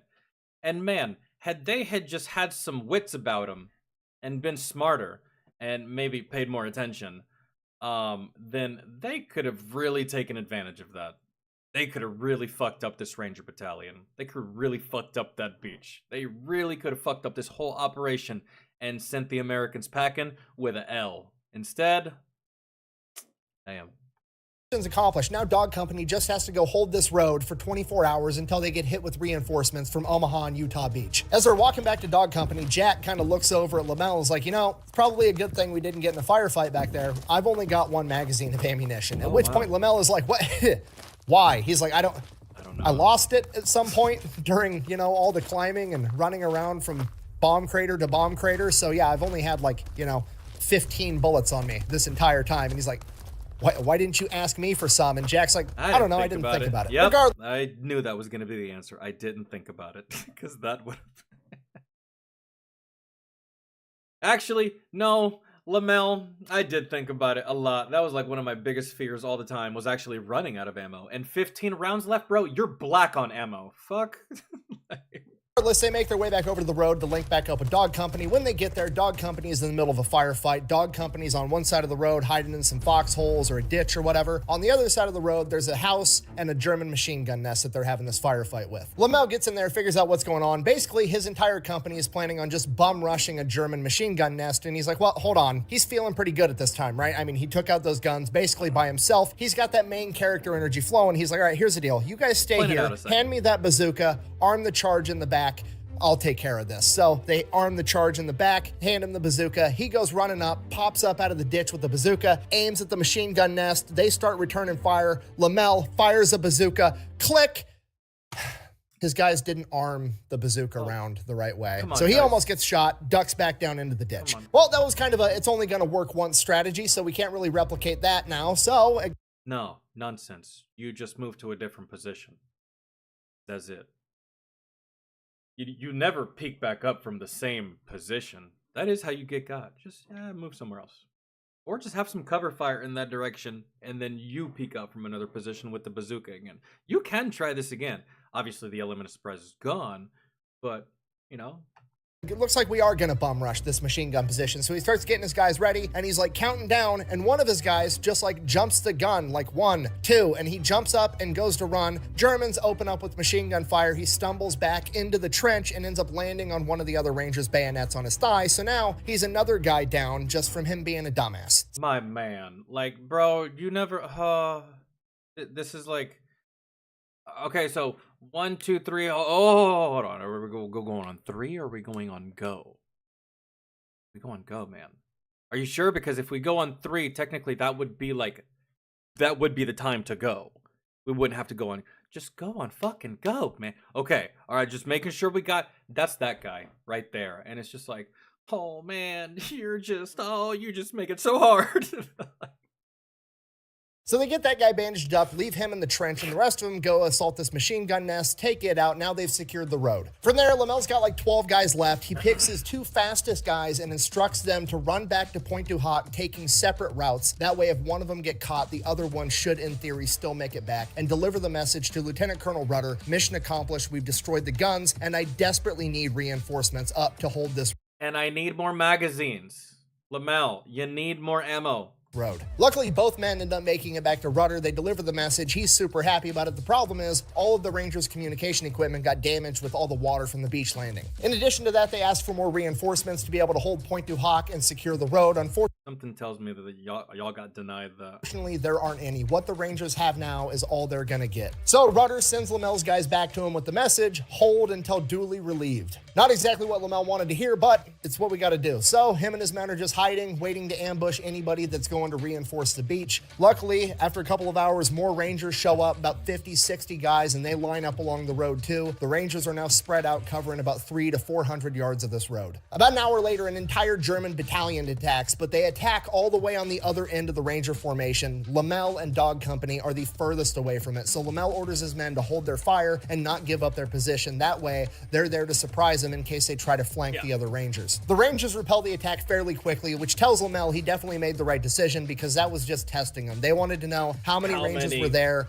where they were at, and what they were gonna do if they were fired upon, how they would move, how would they react to that contact, and they were capable of. And now they don't know that Lamel and Dog Company are there to help too. About an hour later, the Germans attack again, and they very, very good combat discipline on Lamel's part to not give away his position because it gives the enemy a false sense of security.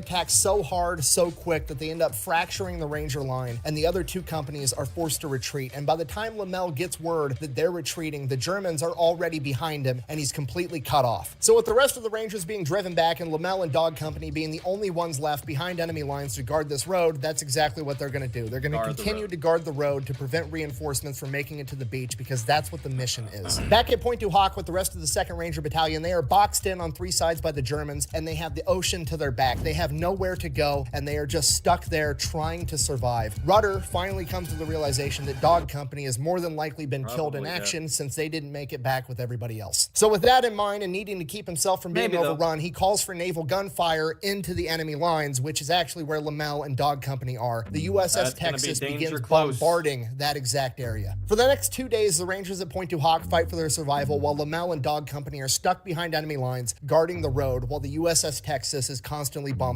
them. They pretty much just have to keep their heads down, hope that a large formation of Germans don't come looking for them, and hope that the USS Texas doesn't blow them off the face of the earth. Despite all of this, Lamel is still determined to stop reinforcements from making it to the beach, and if they do come marching by, he is going to attempt to do something about it, but with only 12 men, it's almost certainly a death sentence, and luckily, that with only 15 rounds in your magazine, I really do hope you got a new magazine. That's just driving me crazy. doesn't end up happening. So while that's good, it is still a very long, very shitty 2 days because this entire mission was only supposed to be about a 12-hour ordeal. None of the Rangers packed food. They packed very little water. They are all starving. They're dehydrated, and at one point, they all had to start using their helmets as toilets. Then on the 2nd day, the Sherman tanks come rolling up from the beach. They drive the Germans back. Lamel and Dog Company are able to regroup with the rest of the 2nd Ranger Battalion. Lamel reports back to Rudder. Rudder's pumped. He thought Lamel and Dog Company were dead. And then Rudder realizes, oh shit, I've had the USS Texas shooting cars at you guys for the past 48 hours. My bad. At which point Lamel presumably is like, don't worry about it. I've got plot armor. It's no big deal. And again, I'm assuming here, but it's around this point where Lamel goes, oh shit, I got shot 2 days ago. And he pulls up his shirt, looks at his gunshot. Bro, oh my God, I completely forgot that he got shot too. Yeah, he did get shot. I guess it really didn't hit anything vital. Wound. It's right through the side, through the muscle, misses all the organs, but it's been like 3 days since he got shot, and he has not been in a very clean environment, and his wound is black and severely infected.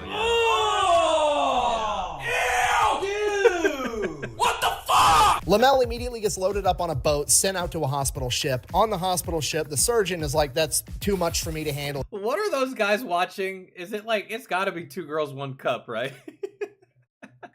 What are they watching?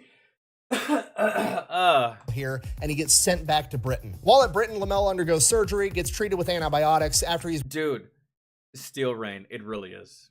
It's crazy. Adrenaline is wild. Yeah. recovered enough to actually, you know, be given some kind of an You'll forget all kinds of fucking injuries and wounds. assignment. It's basically determined by the chain of command, like, hey, we basically sent you in on a death mission. You got shot. You're the one that took out the guns at Pointe du Hoc. You've done enough. We're not going to send you back into combat. We're actually going to put you in charge of this prison, and this prison is full of American soldiers that skipped out on D-Day. And Lamel's not even a little bit interested. He basically goes AWOL, hitchhikes back to the front line, and links back up with the 2nd Ranger Battalion and Dog Company. I'm back. So he makes it back to his guys, and they're only like 7 miles further inland than they were when he actually left. And everybody kind of thinks that like the Battle of Normandy was like the opening scene of Saving Private Ryan. It was literally 45 minutes, and that was the end of it. But the Battle of Normandy was almost 3 whole months. Oh, so no, they're long. still in the middle of the same battle where he was injured. He's went back to a different country, got I feel like the movie Saving Private Ryan does a good job of conveying how long that was, because that movie doesn't happen in one day. That I feel like I feel like the movie conveys a passing of months throughout the movie if you pay attention closely. Anyways. gotten surgery and hitchhiked back to the front line of the very same overall major battle. Okay, if you're not picking up on a button down, the enemy literally took out Leonard Lamel and he respawned into the same battle. Okay, this is the most main character shit that's ever happened. So he gets back to the 2nd Ranger Battalion. He is immediately given a promotion to Sergeant Major, the highest enlisted rank, and then he is also given the Distinguished Service Cross. Now, the Distinguished Service Cross is the 2nd highest award that you can get, right below the Medal of Honor, which raises a question, why on earth is he not being awarded the Medal of Honor? And the answer to that actually lies with the 1st Ranger Battalion that is currently basically a bunch of living legends after fighting through North Africa and Italy. Their commander, William Darby, they were affectionately known as Darby's Rangers. He felt that the Rangers were not a group. We've watched a story on that guy before, but I don't think we watched that story by Fat Electrician. I think that was a story that was either by Yarn Hub or another website that we watched for military history stuff.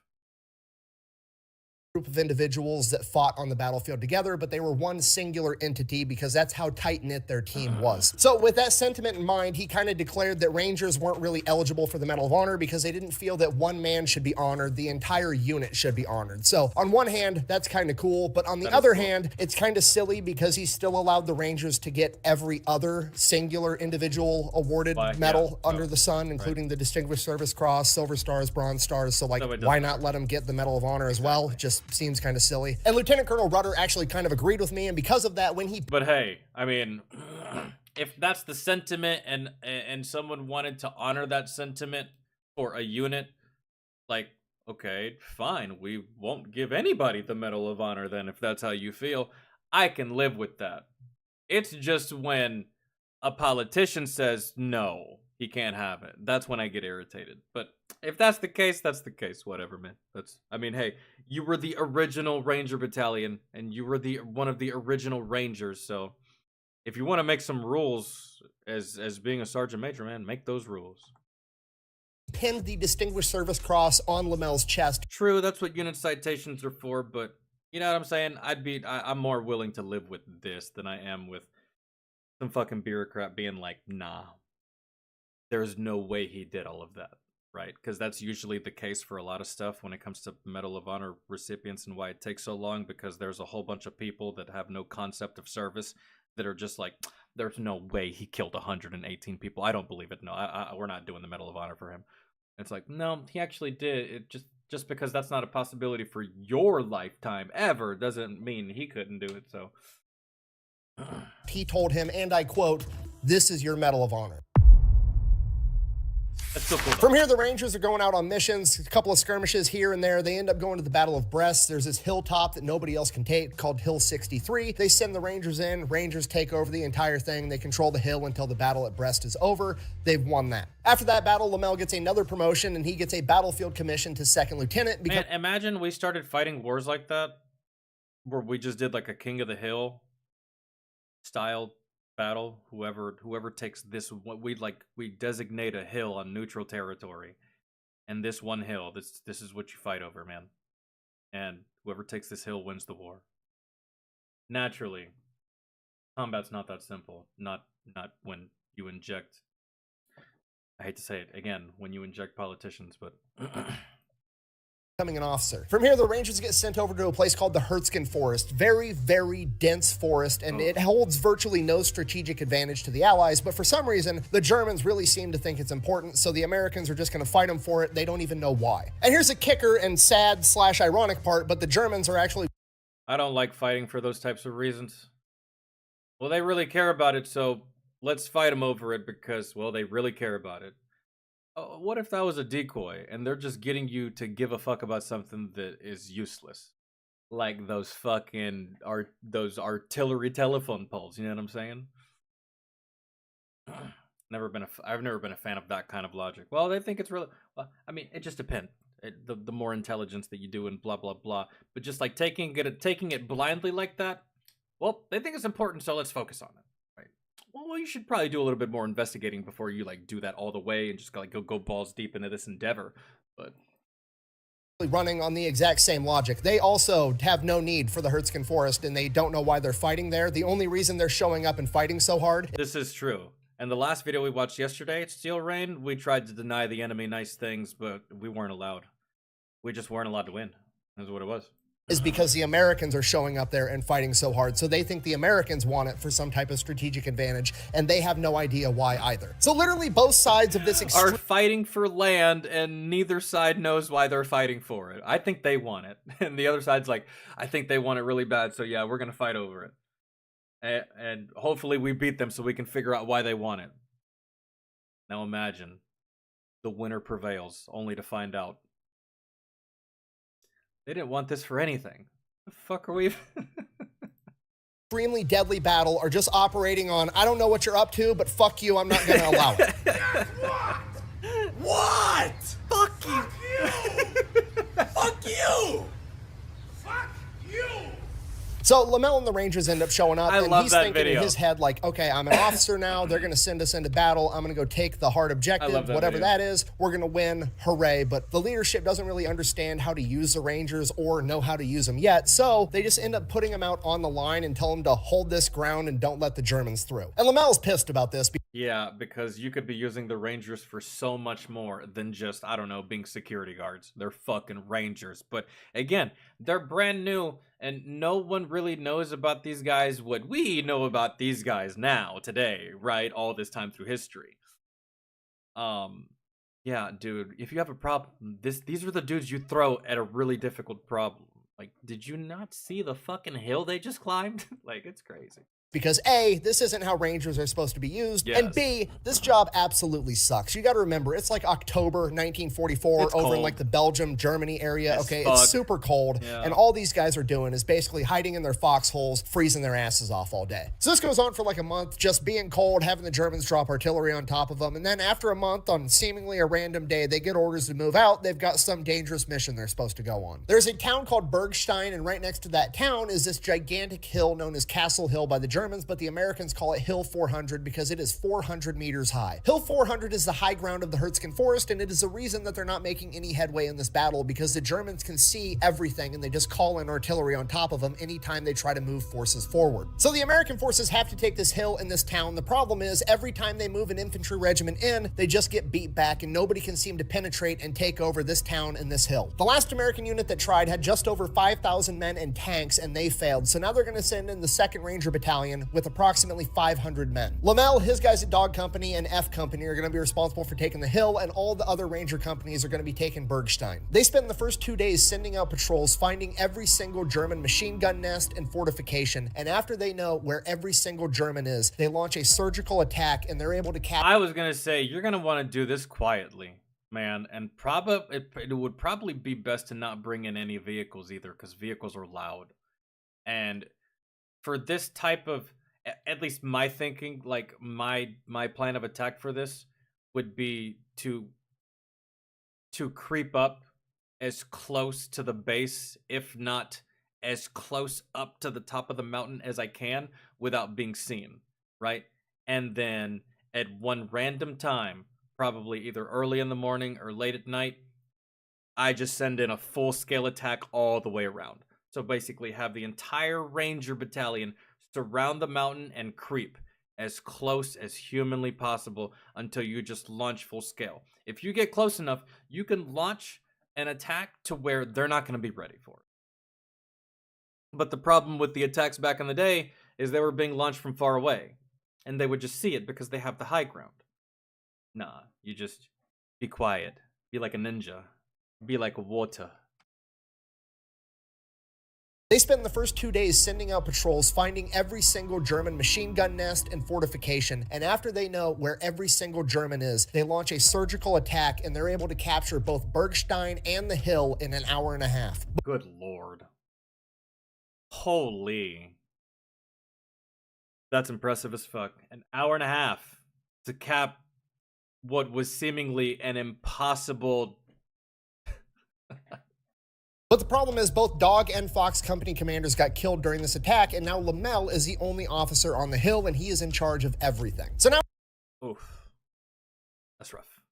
he's got to hold this hill for the next 24 hours till reinforcements show up. It shouldn't be that hard, but with Leonard But when you're the only officer up to upwards of that many troops, you're going to want to have some good NCOs for this. Lamel doesn't know is that the only objective that the Germans care about in the Herzkin Forest Is that hill. is Hill 400. That's it. You see, Hill So that means they're going to send everything in their fucking power at that hill. That's going to be a rough one. 400 is high enough that if the Allies have it, they're going to be able to see far enough into enemy lines that they're going to be able to see a massive German force amassing, and they're going to know that a major German offensive is coming, and that is what is the Ardennes Offensive, or the Battle of the Bulge. This is Hitler's last-ditch effort to turn the tide of World War II, and it relies heavily on the element of surprise, and if the Allies have Hill 400 and they see it coming, it could ruin the entire plan. So the Germans absolutely have to retake this hill. And because of that, the German general in charge sends in his best infantry unit with the orders that whoever's able to retake that hill is all going to get their men Iron Crosses, which is like a very high-ranking German medal for valor, and they're all going to get 2 weeks of leave. Back on the hill, Lamel immediately orders all of the Rangers to start digging foxholes because he knows a fight might be coming, he just doesn't know how bad, and either way, you need foxholes to play defense, so that's what they try to do. Problem, it's winter, there's snow and ice all over the ground, and there's tree roots all over this dirt, so That's impossible to dig. whatever foxholes they're able to dig, they're not very deep. Nope. So an hour later, when the German artillery starts landing, it absolutely devastates every Ranger on top of that hill. Almost every Ranger on top of the hill is hit with shrapnel from German artillery. It's just a matter of how bad their individual injuries are. Lamel himself is And also how hit in fast the they're hand, bleeding. and his index finger is dangling by a piece of connective tissue. Between Dog and Fox Company, about 130 Rangers attack this hill, and right out of the gate, Lamel is already down to about 40 men that can move around and actually fight, and his mom's going to be pissed off because he's not going to be able to play the piano with 9 fingers. Lamel immediately realizes that playing conventional defense isn't going to work. He doesn't really have many foxholes, and even if he did, he doesn't have enough men to man them. So he decides the best defense is a good offense. He sends out 2-man scout squads, and they're going to patrol around the base of the hill, and whenever they see that the Germans are starting to set up an attack, they're going to report back where the Germans are going to attack, and all of the men that Lamel has, all 40 Aim to in that 50 direction. guys, are going to run and meet that attack head on and drive them back. Yep. And that's exactly what happens. Shortly after that shelling, the Germans attack. Lamel and his men meet him head on. They drive him back. They get shelled again. They scout, they find where the Germans are going to attack again, they meet it head on again, and this goes on over and over and over again. Lamel and his men are running around all over this hill, getting in every single firefight. You know how exhausting that is, man. Up and down this hill, up and down this hill, to the base, around it, around the other side, repelling, and running, and gunning, and shooting. And bro, let me tell you something about adrenaline. Once that shit properly wears off, you're just left with tired. Pure, unfiltered, unadulterated, tired as fuck. And especially if there's like some time between these attacks to where it allows your body to calm back down and shit, and it's already cold. Oh, I'm just thinking about that environment. And just, fight that there is, and when they're not doing that, they're trying to render aid to all the guys that are wounded. But to the Germans, it feels a lot different because every time they try to attack from a different spot at a different angle, they run face first into 50 pissed off Army Rangers. So and they're just like, dude, how is it possible that there's like 50 of these motherfuckers everywhere we go on all sides of these mountains? It almost makes them think that there's more than 50, that they have way more than that on this mountain, when really, nah, that initial airstrike that they did or just indirect fire really did fuck up a good majority of those Rangers, where they either can't fight or they can, but just not at 100% efficiency. Germans are thinking there's like 1,000 Yeah. army rangers on Yeah, top of they're this like, hill, "Dude, but what the regardless, fuck?" they keep on attacking and they keep on shelling them. And after 24 hours, when they're supposed to be getting reinforcements, Lamel is down to himself and about 25 other men that can fight. He calls for reinforcements, but there's none available because the Germans are also furiously attacking the town next to the hill as well. D-Day is commonly referred to as the longest day, but according to Lamel, this was by far the longest day of his life, and it made D-Day look like child's play. Which sounds absolutely crazy, but if anybody would know, it's him. At this point, there's no reinforcements on the way. He has a ton of injured men, a ton of men have been killed, and he only has like 25 guys left that can even kind of fight. He knows that he can't keep doing this much longer. If Well, this is Desiree, what's good? This is literally where that saying comes from. Well, I'm gonna die on this hill. I'll die on this hill today. That's where that saying comes from. Comes from Mr. Leonard Lamel. at all. So at this point, Lamel pulls his NCOs aside and asks them what they think about retreating. He figures they can get all the ambulatory men off the hill, and all the men that are too wounded to be moved can Or we can do that too. I mean, there's no shame. Live to fight another day, right? But still. be captured by the Germans. He's been fighting them for the past 6 months, and he knows that the Germans are at least going to give them aid and take care of them to some degree. Best we came up with, sir, is like, fuck it, you know? Fuck it. It's gonna be a shit show no matter what we do. All right. Fuck it. Yo, dude, and I really, truly, genuinely tried to get into that show. Yellowstone, I couldn't, bro. It was too boring. Maybe I'll try again. Maybe I need to keep watching. But what I watched, I was just like, oh. I was kind of bored. And it's not that it's bad acting or it's like the show's bad. I was just kind of bored with what I was watching, right? Maybe I need to keep watching, right? Give it the benefit of the doubt.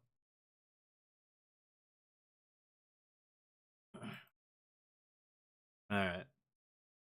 One of his sergeants is against it, and they are ready to fight to the death about it. So Lamel says, okay, that's what we'll do. And the next day, they do the exact same thing all over again, and somehow they managed to hold on to this hill. That night, after 40 hours of straight combat, the Germans finally let up, and Lamel's able to radio down to the town and say that it's all quiet on the hill. And apparently, they stopped attacking at the town too. So the Rangers down there are finally able to come up and start helping carry all of these wounded men down from this. Yo, dude, they weathered the storm of upwards of, I'd like to say, thousands of German troops with just 50 guys for 2 straight days on a hill that was formerly known as impossible to take. That's impressive. Hill. Worth noting, if you've never carried a grown man on a litter, it is a motherfucker of a job, and that's if it's in good conditions, in daylight, on level ground. I can't imagine having to carry this many men in the dark down a hill covered in snow on a litter after 40 hours of straight combat. But if you don't have a spinal injury, I might just roll your fucking corpse or your body down that mountain, bro. Really, to be honest. If you don't have a spinal injury, I'll try my best to check, but we gotta get the fuck out. The Rangers somehow managed to get it done, and despite his hand being messed up, Lamel is the last man to leave the top of that hill as he lets the other Rangers take it. Well, because that's a good leader. Over. During the 40 hours of combat for Hill 400, Lamel and 106 other Rangers were wounded and 19 men were killed in action. 24 hours after the other Rangers take over, they hand it over to another army unit that relieves them, and 9 days after that, Hill 400 is retaken by the Germans during the Battle of the Bulge. When the battle... Yeah. Rangers and only Rangers could have held on to that mountain, or could have held on to that hill. The Bulge kicks off. Lamel is in a convoy headed back to Paris, hopefully to get surgery to save his finger. And because this major German offensive just kicks off, his convoy gets diverted and they have to go hold a road in case the Germans show up there. And sure enough, They do. So now, Lamel, being the only officer there, has to lead this ragtag group of whoever the fuck soldiers into combat to fight the Germans. He does. They repel the Germans, but Lamel ends up getting burned and blown up and is now suffering from internal bleeding. So now he's in a field hospital getting treated for internal bleeding, and while he's in there, General Eisenhower signs an order that any soldier that's been wounded at least twice and has earned a medal for valor gets 30 days of leave. Lamel qualifies, and he absolutely wants to go home for a month, understandably so. The problem is the doctor's not going to release him until he can submit a stool sample that shows that he's not still suffering from internal bleeding. So he does what absolutely anybody would do. He has one of his buddies shit in that cup for him, and then he goes home. I'm going home, motherfucker. What am I, a chimpanzee? Once he gets home, he has to undergo multiple surgeries to save the use of his hand. Once it's all said and done, the war's basically over. He's not getting shit back overseas. So then Leonard Lamel goes back home and he proceeds to do absolutely nothing, which completely justified. The guy probably needs a minute to decompress. So this goes on for a couple of months, and after a while, his mom has finally had enough of it. And she's like, Leonard, go talk to that girl you were talking to before the war or something. Get out of my house. And Lamel is like, Mom, I don't have anything. I don't have a car. I sent all the money I made during the war back home to you guys so you guys could get by. I didn't save any for myself. I gotta figure out what I'm gonna do with my life. At which point, Mom, being a complete badass, is like, here you go, kid. I saved $1,500 out of the money you sent me. And he's able to go and buy a brand new car. That's a good mom. So he shows up with his new wheels, impresses his old sweetheart, Charlotte. They start dating again. He starts going to law school. He graduates law. You know, my dad did that to me.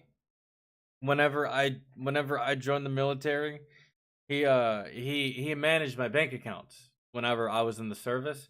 And this motherfucker, like, at first he was like, all right, well, I'm gonna take $30 out for myself every single time I do any kind of management for your account. I was like, what, like as a fee? He's like, yeah. I was like, and I was like 18 at the time. I was like new to banking and shit. I was like, sure, I guess I feel like you're kind of fucking me, but like whatever. I feel if you're entitled, I guess, I suppose you're gonna be doing this for me, and it's a solid that you're doing. You know, I could do this myself. So yeah, he did that, only to find out that he had actually just been putting all that money into savings into like a separate account that I couldn't see. And because I couldn't see it, I couldn't spend that money. So it was just like a breath of fresh air whenever I got out of the service. And I thought I was broke, but I wasn't, because my dad had like saved all the money that he said he was taking from me as like a fee for his services. So, and he just ended up, you know, putting it back into, you know, my name, right? Dad taxes, yeah, shit like that. So he used to hit me with those kinds of taxes all the time. I'd ask him for an allowance. He's like, no, I can't give you that. I was like, why? He's like, well, because you ate this week, right? And you went to school and you slept and you had a pillow and you had AC and heat, right? He's like, yeah. I took care of all that, so you don't get an allowance this week. Sorry, son. I was like, oh, okay. I understand how that works now. You get it, yeah. Law school, he marries Charlotte. Couple of years into being a lawyer, he gets in trouble because he wrestles with another lawyer inside of the judge's office to settle a dispute. But, you know, everything's going great. It's fantastic. That's very typical of a lawyer that used to be in the service. That's, I feel. I wouldn't see or have that any other way. Man, he went into the judge's chambers and threw down with another lawyer. Oh, dude, fuck all this legal shit. Let's do it. Me, you, right now. If I win, my defendant goes free. Imagine how that works, bro. Oh my god. Imagine how imagine it actually worked like that. I'd go to a legal office with like fucking steroids and goddamn whey protein for my lawyer. Like, hey man, you gotta beat the fuck out of this other guy. That's the only way I get out of this. Fantastic. Ends up having a bunch of kids, running his own law firm. The poor kid that was literally catching fish and clams and selling them to restaurants during the Great Depression, that grew up dirt poor, is now a millionaire lawyer, and he is living the American dream. And my favorite part of the story is he gets older, in his late 50s, his 60s, his 70s. He gets the opportunity to go back to the places that he had battles in World War II. He gets to go back to Pointe du Hoc. He gets to go back to Hill. Dude.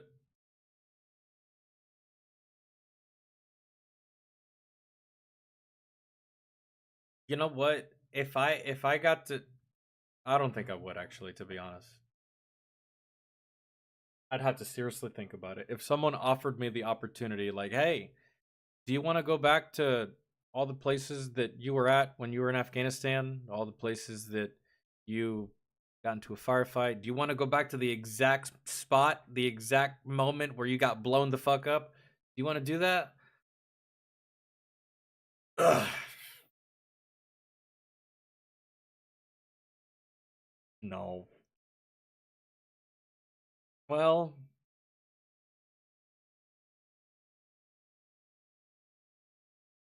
no. Yeah. But good for this guy. That was probably fun for him. That was probably like, I don't know, nostalgic for him. But no. 400. And when he's at Hill 400, he's kind of a celebrity and everybody wants to talk to him, and it's because the German historians and the German active duty military people there that are giving him the tour and everything want to know how many men did he have on top of that hill?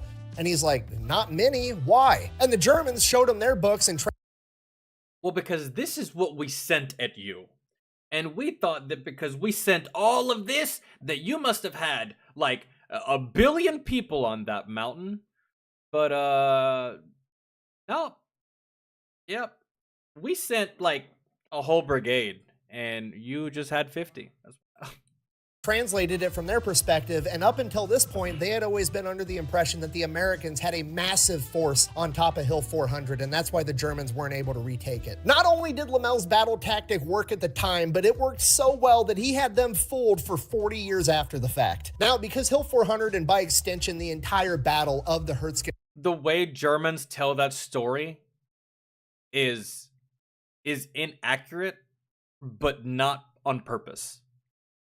If you know what I mean, right? So the way the Germans tell this story, they're just like, yeah, dude, we tried to take this hill, but dude, the Americans had like 1 million soldiers on that mountain, bro. It was crazy. Like, we attacked and we attacked and we threw our fucking best, like, and we were killing motherfuckers, bro, but it just didn't matter, right?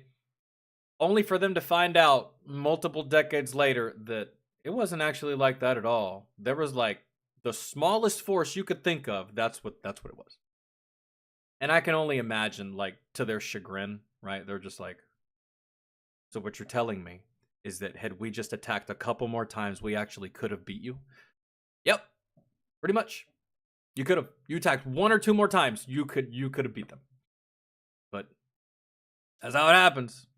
Force was such an unnecessary and bloody battle. It was deemed a huge embarrassment and failure by the upper level leaderships of the US military. Because of that, a lot of the men that partook in that battle that did courageous, heroic, incredible things like Lammel, they never ended up getting the recognition they deserved because the upper level leadership just didn't want to acknowledge that this battle even happened. They just wanted to sweep it under the rug and not talk about it.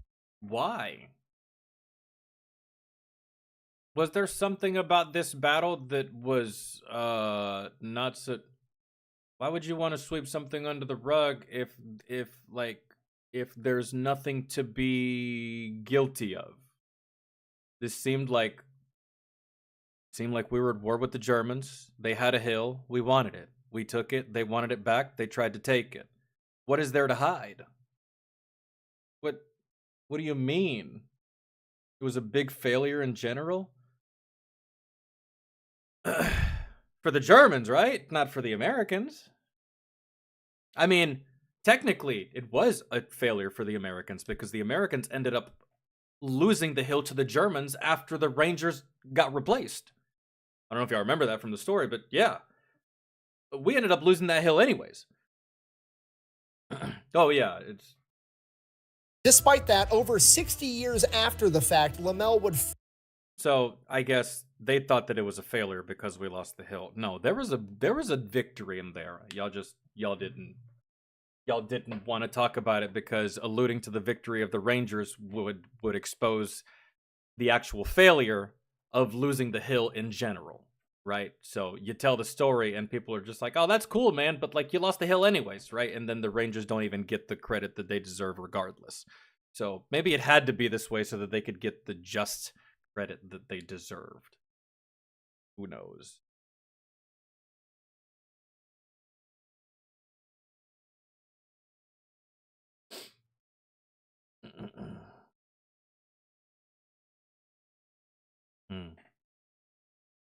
finally get awarded a Silver Star for his actions on Hill 400 in 2007. In the later years of his life, Leonard Lamel would end up getting a lot of attention for being the hero that he was during World War II. And his response to that was always, we weren't heroes, we were just good Rangers. Thank you for watching. Best way to support the channel is go buy some merch over at thefatelectrician.com. Quack bang, out. You know what? I'm just going to level with you guys. There's no way that you can research people like this and not feel like a giant bitch the entire time, okay? I feel like a big tough guy because I can do a lot of push-ups and I've been doing jujitsu for 15 years. And then you start reading about Bud Lamel, who got shot at D-Day and didn't just walk it off. He proceeded to climb a 100-foot cliff in 10 minutes after getting shot, while he's also continuing to get shot at by Nazis with machine guns. And then he goes and takes out an entire artillery battery by himself, saving tens of thousands of people. And that's just the beginning of this dude's story. Dudes were just built different back then. I don't even know. Regardless. Meanwhile, I get hit with one IED and I get fucking medevaced and airlifted to a fucking hospital, and I spend 2 weeks in that hospital only to spend another week on fucking recovery before I can finally go back on mission, before I'm finally cleared to go back on mission. And remember, this guy got reassigned to go do something else, and he said fuck that and went back to combat. You can't really do that today, bro. It's like that's just you don't do that shit today. It's almost impossible. I guess now at least we know the answer to who's the most important man at D-Day. Thanks for watching. I gotta go. Yeah, I know what he means when he says that. You feel like a big bitch. I know what that feels like. I know what he means when he says that, because I've had conversations with Vietnam veterans, and let me tell you, anytime I've had a conversation with a Vietnam veteran, I don't even want to tell them my story because it's not even worthy of their time. It's not even worthy of saying. After they done told me everything that they told me giving them my experience, it doesn't even pale in comparison. So it's just like, I'm just gonna keep it to myself. I want to keep hearing about you though. That was wild. Yes, keep telling me about this stuff. Me, don't worry about me. That's fine. Don't worry about that. Not important. That's how I feel when I talk about some of these guys, or I've talked to some of these guys. I've had conversations with a couple of Vietnam vets, and it's just like, wow, dude, like that. What I did doesn't even compare to what you did. That's crazy. Like, not even in the slightest. And we can agree to disagree. That's fine, but that's my honest opinion. What I did doesn't even compare. Not even 1% to what you did. That guy did more in 3 days than I think I did my whole deployment. Like, that's ugh. Yo, Alex, what's good, man?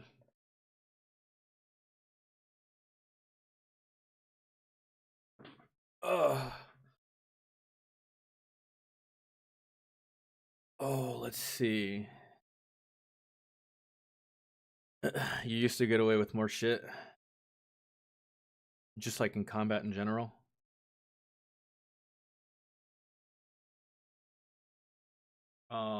Yeah, back before the battlefield was infested with cameras. It probably could get away with a lot of stuff. Back in the day you could actually be a soldier. These days you have to get away with being a soldier. Right? Because I can't do some of the same things in a combat zone that these guys did. Ain't no way. Court-martial. That's the difference, man. That's like, oh, how times change. And that's some of the times I feel jealous of these guys because they did get to fight. They did get to fight in a war that I'm jealous of. I'm jealous of the war that you got to fight in, because the war that I got to fight in, bro, could you even call it a war, man? Walking up and down the goddamn hills of Afghanistan, lost as fuck, looking for one guy. And if we're not looking for that one goddamn guy, I couldn't even tell you what we were doing. So it's just like, kind of envious of some of these guys in that regard. They knew who the enemy was. They knew what the mission was. It was pretty fucking simple. You kill as many of them before they kill you. That was not how it was for me at all whatsoever. So some parts of their combat, some parts of their their war I'm jealous of, and then there's other parts that I'm not jealous of that just like thank God I didn't have to fight that because I don't think I'd be man enough to. Like storming the beaches of Normandy. Like bro, for some of those kids, man, that they knew that was guaranteed death. They knew they died that day. They knew they were gonna die that day. And it's just like, oh my God. Still put the boots on and just like walk into that knowing what the outcome is gonna be. Like, I truly planned on surviving Afghanistan, man. I had every intent on surviving Afghanistan.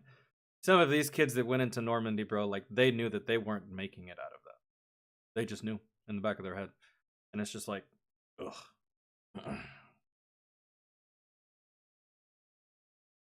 Oh.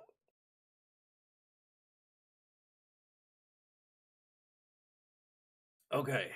Let me see if I can, I don't know what do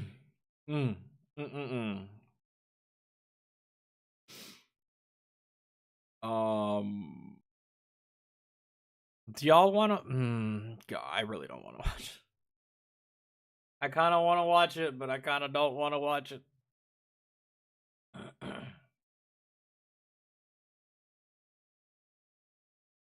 A B-17 ball turret gunner? Yeah, that's...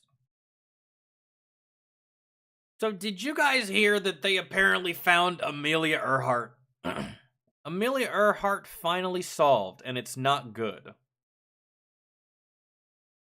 Ain't no way y'all found the plane intact just like that. Really? I didn't hear anything about this, and apparently, and this was uploaded 12 days ago. Oh, that's right. Yeah, you did. All right, bet. Let me check that out. I'm gonna put that in the watch later because, like, there was a theory that Amelia Earhart got eaten by giant crabs because she landed close to some island that had a crab that was indigenous to the island that was just like grew to be a massive size, and they had massive numbers, and they tore this poor girl to shreds because apparently the theory was that she crash landed and survived the actual crash but just died months after.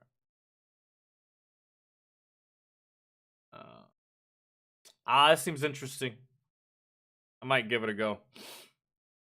No, I haven't watched the JFK thing yet because I'm not going to watch the JFK thing in the same stream as Fat Electrician videos. Fat Electrician videos are already long as fuck. I only plan on watching one long ass video per stream. Try to keep everything else in the realm of like short or at the very max 20 minutes.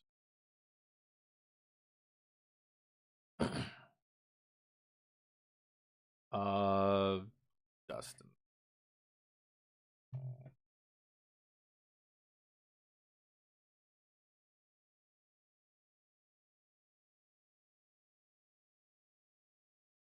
Bro, let me check. Hold on. Give me a second. My homie texted me. Like.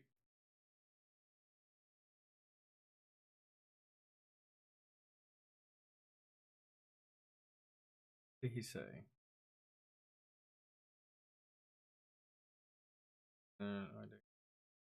What's that post?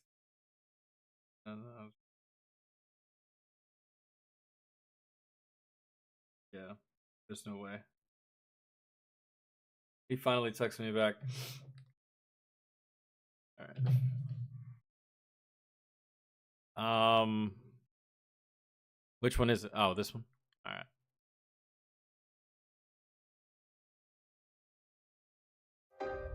What do you get when Zaxby's, an iconic chicken joint, applies its delicious crispy seasoning to shrimp? Anal leakage, Cotton. Anal leakage.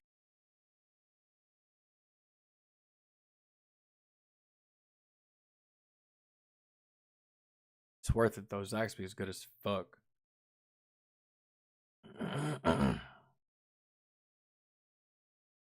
My grandson served in the Great Meme War of 2084. I've been serving in the Great Meme War since 2002. It hasn't ended for me. My PTSD knows no bounds, bro. Like, it's untreatable. Only a good big titty meme will cure it. Oh, Lord. I don't know if Zaxby's is in California. Yeah, because y'all are fucking communists. That's why. Only a fucking communist state wouldn't have Zaxby's. Are you kidding me? It's some of the best chicken.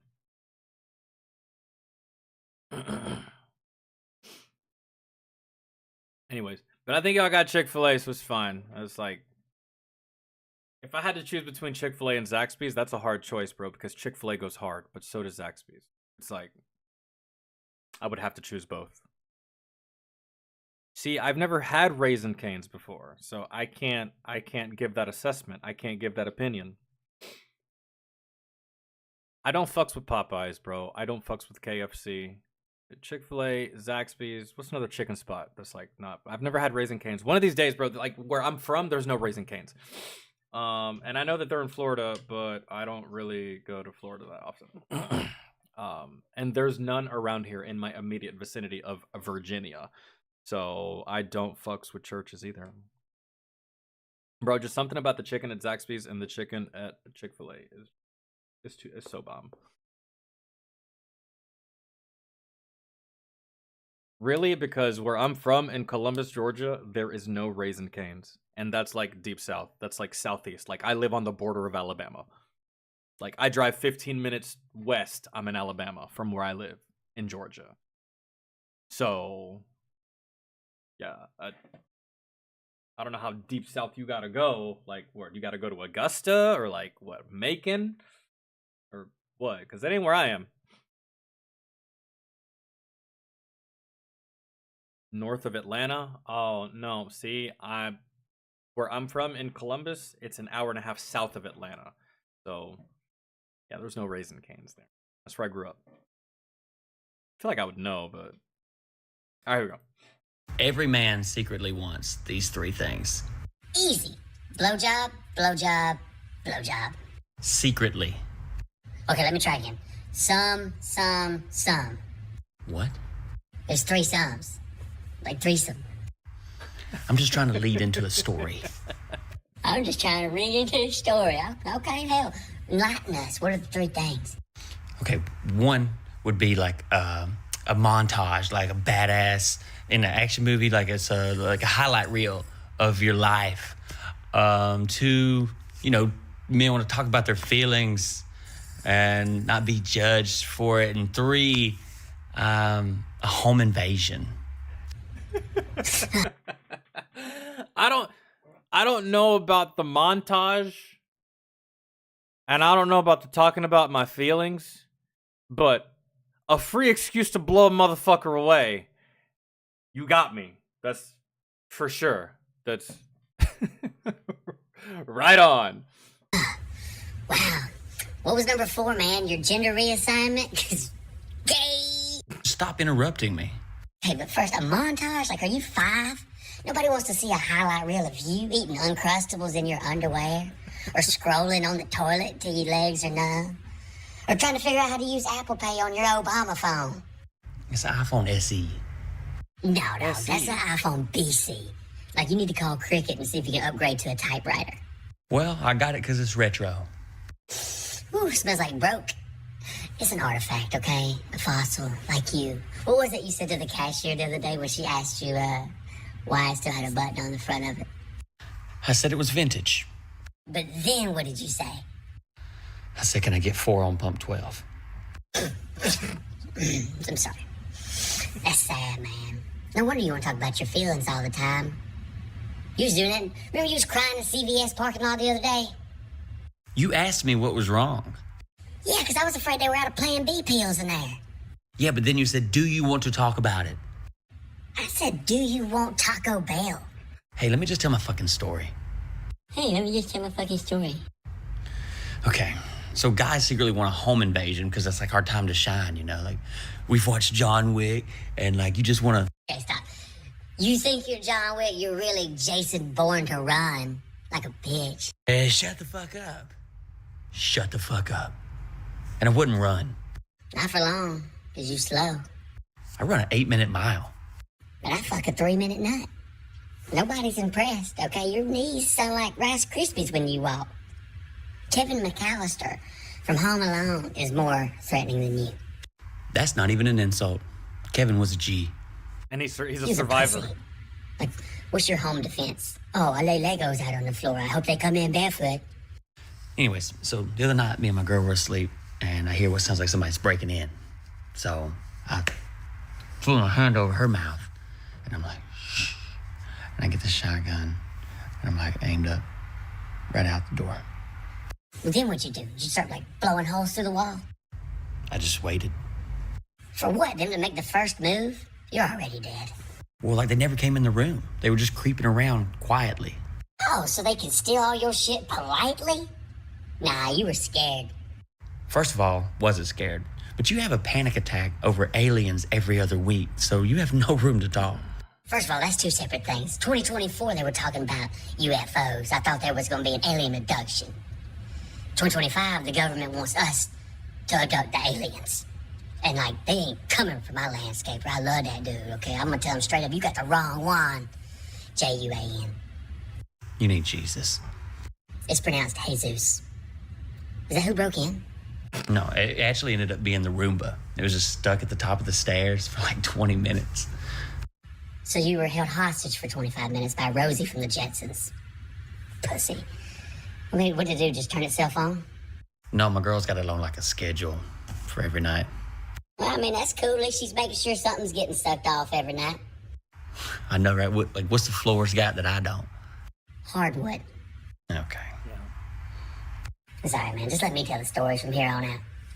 Guys, I got about 100 of these Fuck Your Feelings shirts left. If you want to buy them, go to DustinSimsComedy.com. They always turn heads, but then again, that's probably just my face. I would get And make your dick bigger, your coochie tighter. DustinSimsComedy.com. Hey, make sure you let them know that we're going to make sure that it goes to a good cause. Yeah, and the money's going to go to a great cause. Weed. Yes. And your Xbox subscription. See, I don't mind when the person tells me what they're gonna do with my money. Weed. Perfect. But if you were to tell me that you were like gonna donate it to a fucking children's charity and then buy weed, then I'm mad. I could have put 20 on that weed and you didn't say anything. Disrespectful. Not even a team player. I'd be upset. Oh, dude. Oh, that was good. But no, about the... I don't secretly pray for a home invasion, but you got to get past the Rottweiler first. And see, here's the thing about the Rottweiler, is that I don't bring that many people in this house, man. At all. So I don't know if she would fuck you up. Like, if you broke in, I don't know what she would do. I honestly don't. And that might be a problem. I can get her to growl, and I can get her to bark. I don't think I could get her to fuck you up on command, though. Not unless you're shaped like her ball. Not unless you're this big and purple. She's not gonna attack you. So, like, I don't know. I don't know what she would do, but I hope that she would do a little something more than just...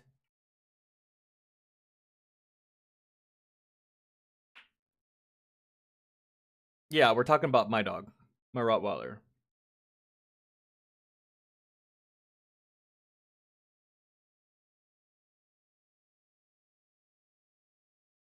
Yeah, but you know who she really, you know what she doesn't like? She doesn't like females. That's her problem. At all. She likes my sister. She likes my niece. And she likes me. And it's so funny because, like, I've literally seen random dudes walk up to the Rottweiler and pet her. Like, I'll take her to the dog park sometimes, and I've literally seen a random dude walk up to her and pet her, and she'll just be like, "Oh yeah, pet me, pet me, pet me." But dude, anytime a female tries to walk up to the dog, to Nova, she's just like, back the fuck up. She like gets all standoffish. She'll look at you like, nope, don't fuck with me, don't touch me, I'll bite you, I will. Like, that's the way she'll look at you. If you're a chick, I don't know what it is. I don't know why she's like that. She wasn't abused or nothing. Got it from a litter, right? Of litter of puppies. I don't know why she's like that. She hates chicks, and she's perfectly fine with males, which is not conducive to the breaking in portion of the topic we were talking about earlier, because, well, typically, female's not going to break into your house. That's male behavior. That's male activity. So, I don't know.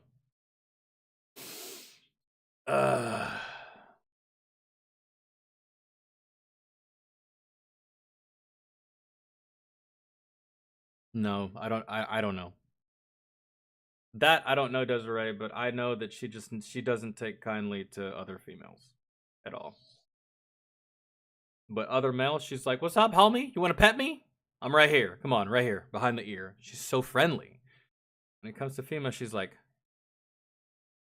"Bye, bitch." That's it. It's a strange thing. All right. Another fat electrician? Bet. This means that it's my choice. This means that I can pick. This means that fuck yeah.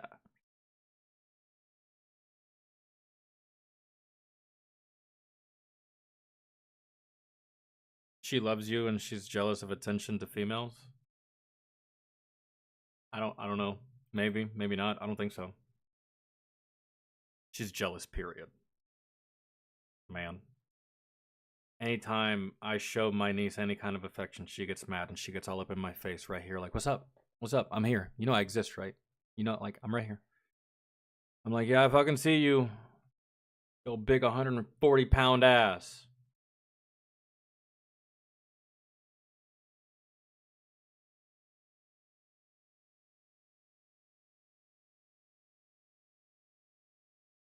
Looking for something.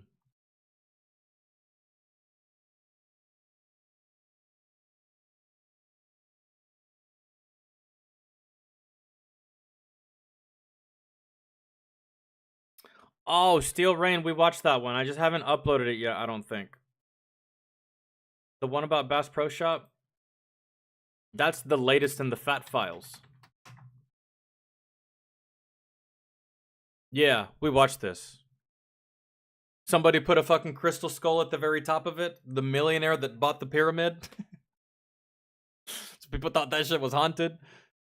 But this guy comes in and fucking turns it into a dope-ass Bass Pro that's just, like, amazing. Yeah.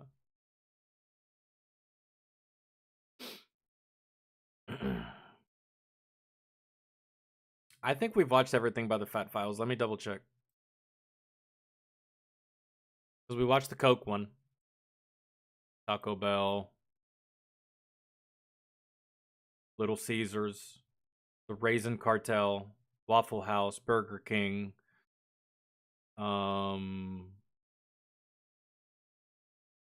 The Cash for Clunkers, we watched that. Spirit Halloween, watched that. Arizona Sweet Tea, Starbucks, Costco, Cocaine Hippos. Chick-fil-A, watched that one. Breadgate. We did look into that. We did watch that, I remember. Fucking Panera Bread. Can you believe one time I went to Panera Bread and they had the nerve to tell me that they ran out of bread? I didn't even know that was possible. Aldi's, and then the Deadliest Water, and then... yeah. We've seen everything by the Fat Files, so until something new gets uploaded, then we can just go back to Fat Electrician. That's cool, so... the next Fat Files video, just let me know. We'll watch it. Let me go back to a regular Fat Electrician video then. Kind of hoping to watch something else. What? I'm going to do Fat Electrician. Desiree.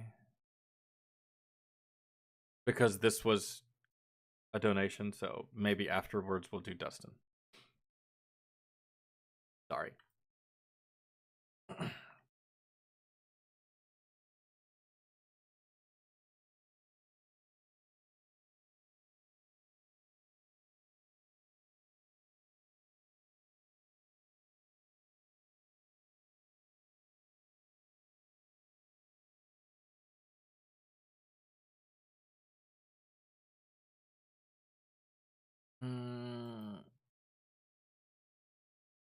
Well, hold on. Maybe there's...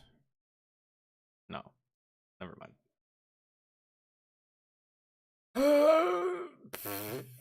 Let's see.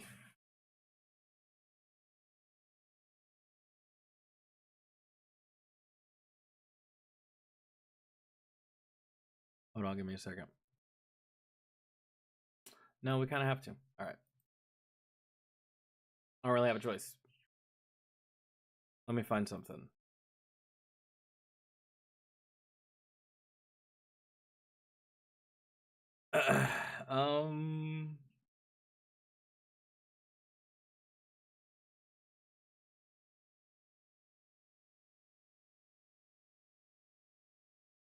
Yo. Dude. I'm pretty sure that at this point,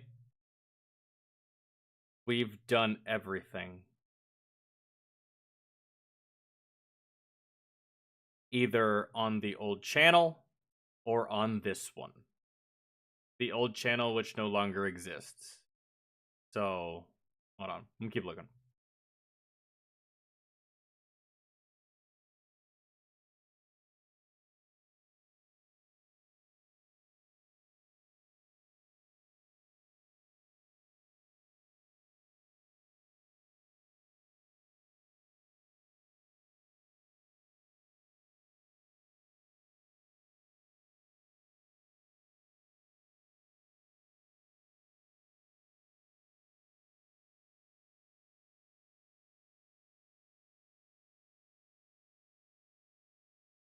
Well, we haven't seen that one.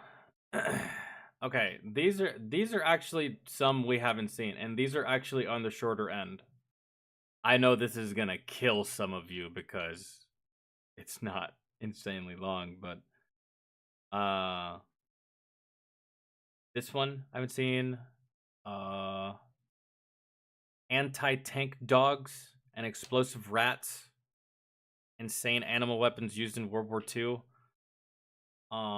This is what I was talking about. America's Secret Underground Cheese Bunkers.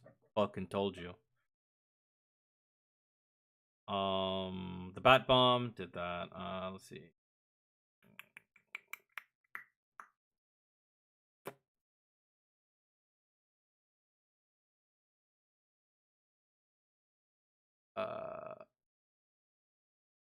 The greatest not a tank of all time. I think we saw that one. The Bradley fighting vehicle. Or we can do this one on the F-15, which I don't think we've seen. Or the F-22.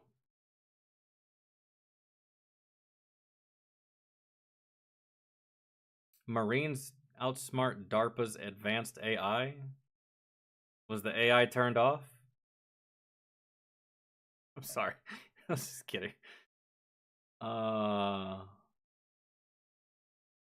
The most American grenade? Why does it look like a football? Oh, anti-tank Nerf football grenade. Yes, it's real. I don't think we've seen that one either. All right, there's some short ones in here that we can do. But do the new unsub. Why is it funny? Okay, well let me do one of these. I kind of want to do the F-15. I'm a sucker for jets. I think they're cool as fuck, and I will forever live the rest of my life jealous as shit of anyone who can, has, or in the future will fly one. Because I think it's fucking awesome. Fighter jets in general. Just like, do you know how badass they have to feel all the time? Maybe it wears off after a time, and maybe to them it just becomes like a regular 9-to-5 job where they're just like, oh, okay, another another ride in the jet.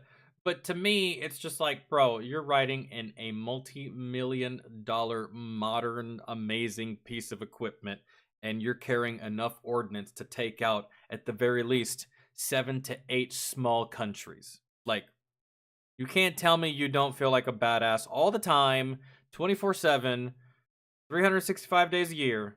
It's just, yeah. Got the coolest job on the goddamn planet. Aside from, like, astronauts, what can be cooler? Have you seen the Thunder Screech vid about the supersonic prop plane? No, but it's right here. Hold on.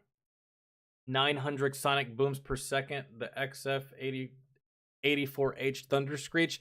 Actually, yeah, it was so loud that, yes, we did see that, actually. Yeah.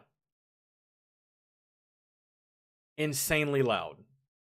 Like, to the point where they used to fly it over countries as, like, war tactics to, like, keep them awake and shit. And just, like, on some trolley stuff. Yeah. Yeah. Alright. Give me a second.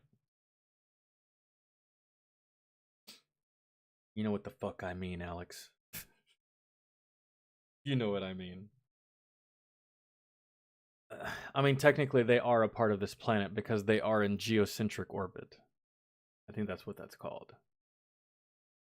Technically, if you're a part of the orbit, you're a part of the planet, right? Technically? I mean, I'll be right back. Let me check on the dog and smoke. Right back.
All right, my bad. Okay.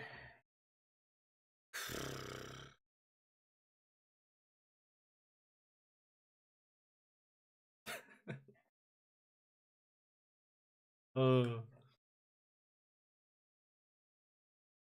know what? I don't think I've ever seen this one. So, and it's only 3 minutes. Let's do it. Don't wait in line. Beat the deadline with. I don't understand the crayon thing or how it got started, but unless there is a fun story behind it. Well, have you ever heard like someone say, "You must be a crayon eater, huh?" Because like you're so stupid, right? Have you ever heard anyone say that, Desiree? Like you must have eaten paint as a kid. Have you ever heard anyone say that? Right? Desiree, they're soldiers, Marines. It's just a different branch of the military. The Army, Navy, Air Force, Marines. Marines are called the nation's finest, called devil dogs. They're usually the ones that get sent in first. It's what we immediately throw at a problem. And yeah. And historically, there's just been a lot of Marines that while they're very good at taking one's life, when it comes to other aspects of life where it involves common sense or just a little bit of intelligence, they don't possess it. And so that's where it comes from. Like, you must have eaten paint as a kid, or you eat crayons, or you're just dumb, or like, holy shit, you're just like, you're nothing up here, right? So very lethal fighting force, but some of them not all the way, right? But not all of them are stupid. Some of them are just so rambunctious and so young that they just can't control their retarded urges. End up being dumb. I know what it's like, bro, and it's not just specific to being a Marine. It's just being a young troop, really, for the most part, being a young soldier. And especially being in the E4 Mafia.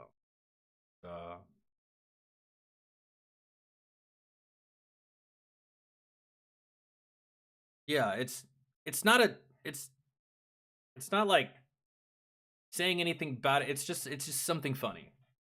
It's something funny between branches that like what Marines say. This is something that Marines say about Army. So the acronym for Army is ain't ready for Marines yet. ARMY. Ain't ready for Marines yet. That's what Marines always just say about us in the Army. You join the Army because you're not ready to be a Marine. That's why. So it's just always like back and forth shit like that. And like, well, you know what? At least I don't eat crayons, you motherfucker, right? It's just shit like that. It's not meant to be serious. It's just at Chair Force, yeah, Chair Force, we call them because, you know, they pretty much are the branch of just sitting down all day behind desks and stuff like that. And they get the best treatment monetarily when it comes to their housing and just stuff that they have. And they get the most funding, I feel. And so naturally, we call them spoiled little bitches, right? And then Navy's really, really, we call them the sassy pants of the military, if you know what I mean, right? They don't really so much get the same shit talking that we do. You guys know.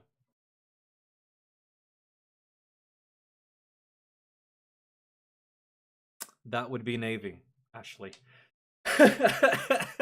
That would be the Navy. Right there. By popular demand after this tweet went viral on the internet, today we're talking about that time that 8 Marines went toe-to-toe against DARPA's artificial intelligence in an epic battle of wits and won. Inconceivable. Okay, so here's the deal. That tweet is a picture. These aren't the Marines you're looking for. Okay, you know what, bro? Oh, I kind of don't even want to read all this, but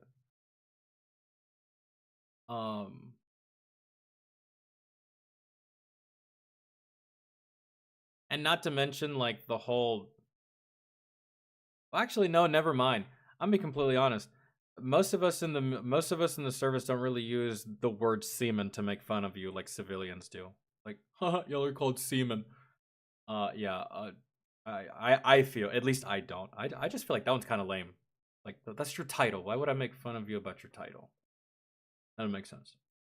So, you being a seaman, I can't talk shit about that because it would just be lame. That's kind of just like low hanging fruit, really. I do because it's funny. Oh, guys, should I read all this? There's no beginning. I don't know where to start. To improve their algorithm, the DARPA team spent a week with a group of Marines out at a test site. For 6 days, the Marines walked around and the engineers refined their algorithm for detecting people. Okay. Phil said, on the 7th day, I said, we're done. We're flipping it. Now, the Marines would try to defeat the AI system. They parked the robot in the middle of a traffic circle, and the Marines had to approach it undetected, starting from a long distance away. Oh. If any Marines could get all the way in and touch this robot without being detected, they would win. What do we win? Huh? You better put something on the line, like beer, or at least like a 60 to go to the strip club with. I wanted to see, game on, what would happen. 8 Marines, not a single one got detected, Phil said. They defeated the AI system not with traditional camouflage, but with clever tricks that were outside of the AI systems testing regime. 2 somersaulted for 300 meters. Never got detected. I'm going to read that one more time, because I'm either really high or I just read that 2 Marines somersaulted for 300 meters. Never got detected. 2 hid under a cardboard box. You could hear them giggling the whole time, like Bugs Bunny in a Looney Tunes cartoon, sneaking up on Elmer Fudd in a cardboard box. One guy, my favorite, Phil said, he field stripped a fir tree and walked like a fir tree. You can see his smile, and that's about all you see. The AI system had been trained to detect humans walking, not humans somersaulting, hiding in a cardboard box, or disguised as a tree. So these simple tricks, which a human would have easily seen through, were sufficient to break the algorithm.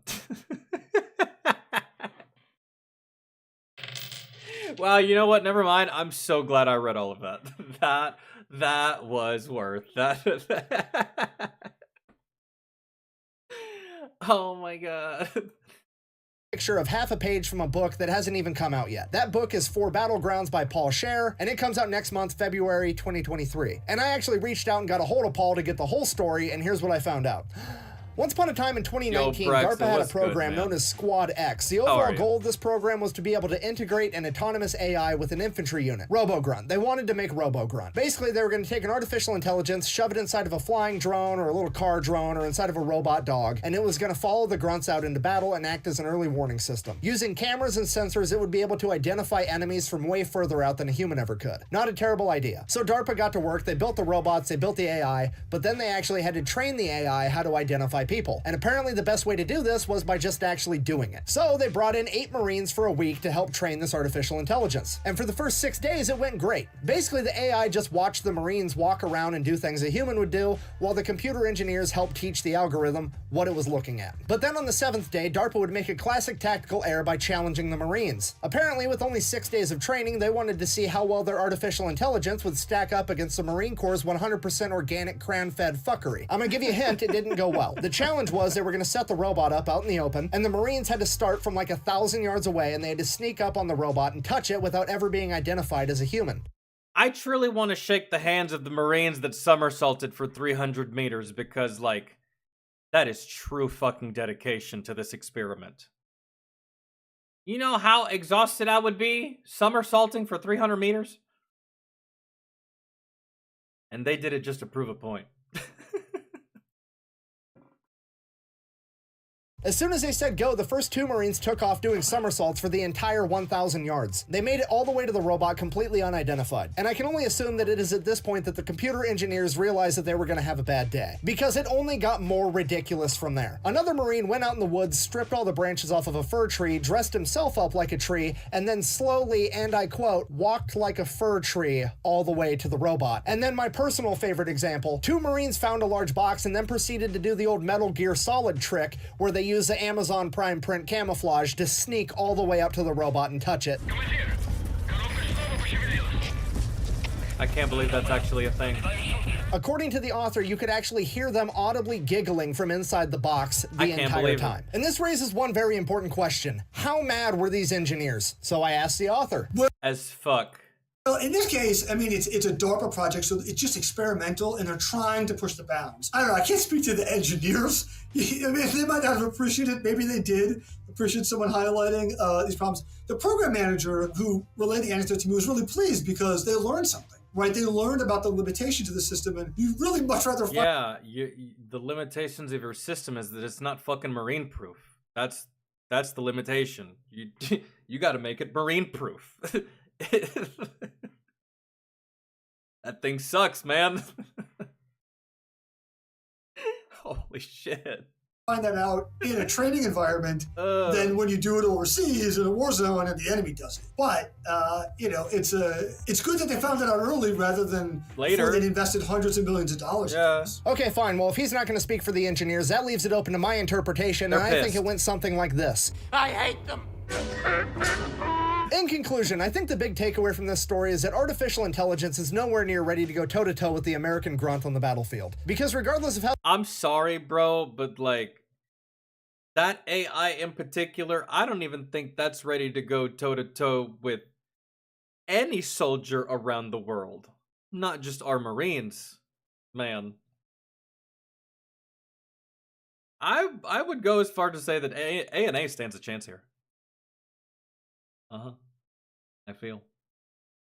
How smart it is or how smart it gets, it's never going to be able to figure out what the grunts are doing until they're already doing it. Because the grunts don't know what they're doing until they're doing it. And you can't be 3 steps— Yep, that's literally the equivalent of why Taskmaster doesn't copy Deadpool's moves, because Deadpool's moves are so fucking random and unpredictable that it's just pointless. So grunt on the battlefield. Because regardless of how smart it is or how smart it gets, it's never going to be able to figure out what the grunts are doing until they're already doing it. Because the grunts don't know what they're doing until they're doing it. And you can't be 3 steps ahead of somebody that never knows where they're going. Yeah. Because at the end of the day, historically speaking, the American military's only ever had one plan, and that's to show up and improvise. If you made it all the way to the end of this video, thank you for watching. Best way to support the channel is go buy some merch at thefatelectrician.com. Quack.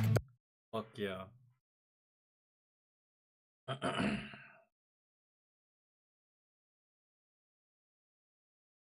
No, dude, like,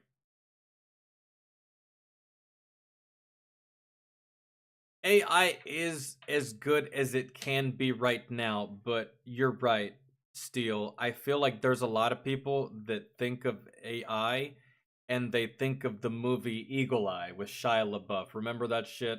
Where fucking AI is taking drones and is using all kinds of explosives and is planning on taking out the entire fucking governmental structure. Like, that's what people think of. And we're not there yet. As fun as it is to fantasize and, like, you know, all the movies that were shown and stuff like that that have to do with AI and yada yada yada. So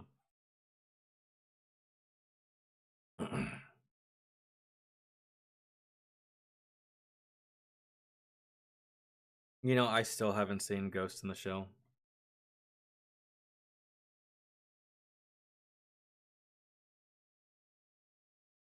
No, and I don't feel like AI will ever be able to.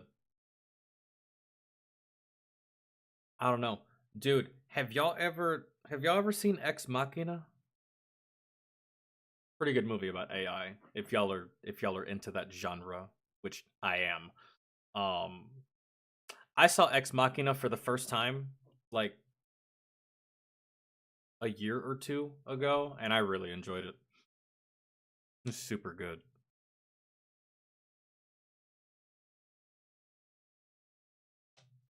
All right.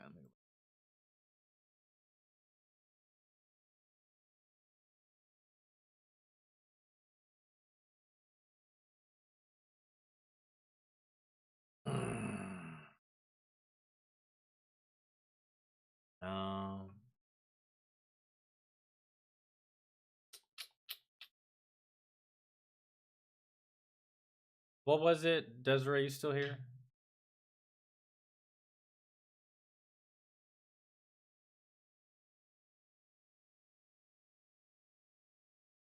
Hold on, bro. I think I had something to watch later. Did you? I can't remember if you requested something or not. But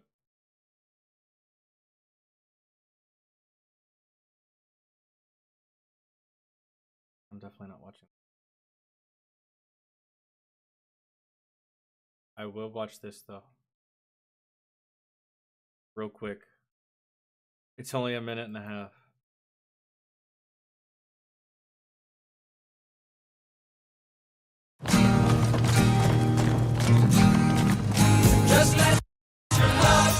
It's not that long, and then I'll Add medical appointments because of blatant medical.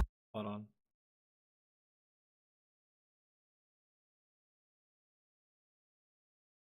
It says her pronouns are LBS and KG, which means pounds and kilogram.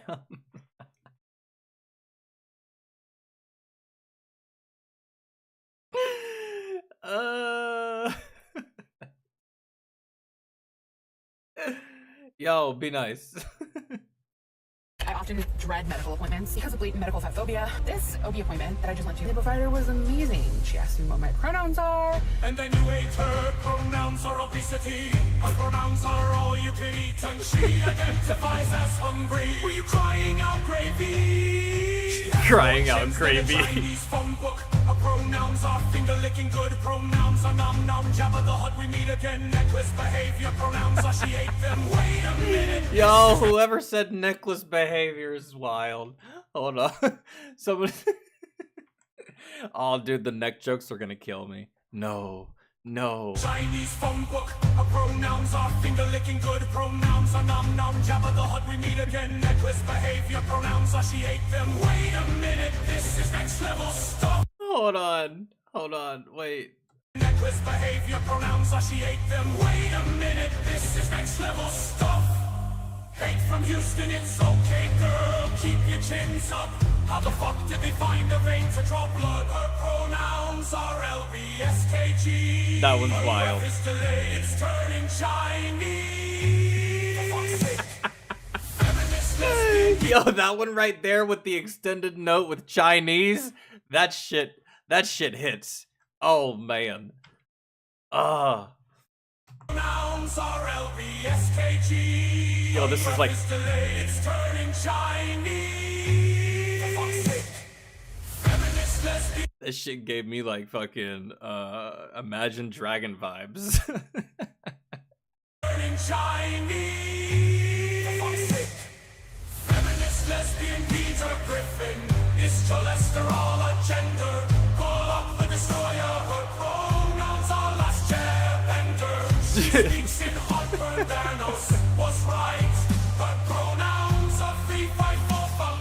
Finally, Bert finds a doctor he likes. Do your veins contain anything other than sugar and cholesterol? All these comments are. Bro, she's got about as much cheese whiz as Thor had in his veins during fucking Endgame. You remember?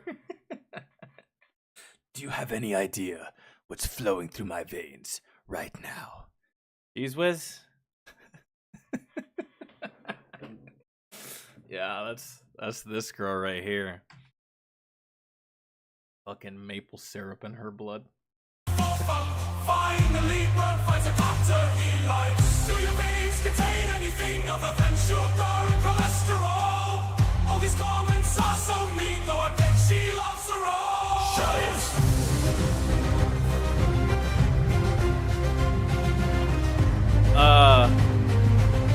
Oh shit. Oh, dude, this one's fucking wild. 10 out of 10 versus 10 by 10. Oh, no.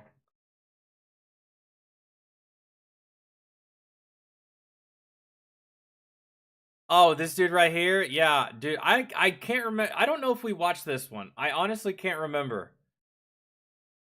But yeah, he's looking at me and into my future all at the same time. That dude, like, he should definitely be a fortune teller. And he should just tell people that. I keep one eye on you and one eye on your future. Looking like the arms dealer from the first Men in Black movie. Jeeves? Is that his name? Fucking blow his head off and it comes back. He had the crazy eye, same shit. Any idea how much that stings? Oh. I want to watch Dustin Sims, but I kind of want to watch... Oh, yeah, we did. Bro got nerfed 5 times. I think he was black, short, down, gay, and had glasses.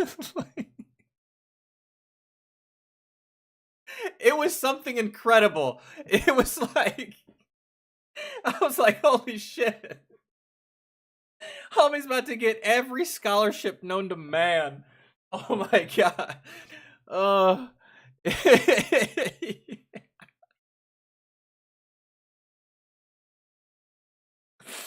my god. Yeah, dude, I gotta watch. Yo, Desiree, I want to do some Dustin Sims, but these are too good, and I haven't seen the 10 by 10. And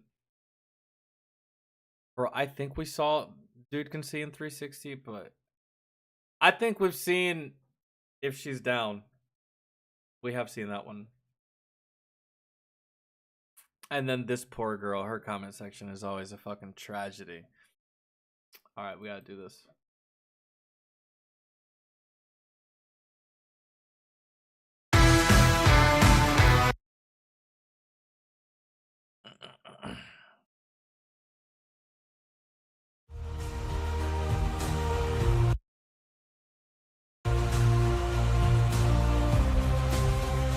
Oh my goodness. This, like, yo, you know who she looks like? She looks like the actual... She looks like, what's her name? And I know that so many girls do this. And I know that a lot of girls do this on purpose, and some of you ladies do this subconsciously. Like, you know how oftentimes I've seen a really attractive girl with just like a fucking atrocious looking friend. And in my head, I'm just like, I guarantee you calculated that friendship. I guarantee you chose that friendship.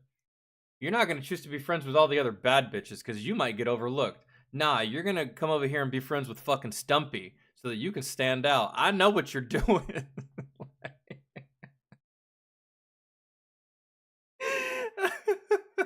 Like, oh man, okay, let's start over, cause like,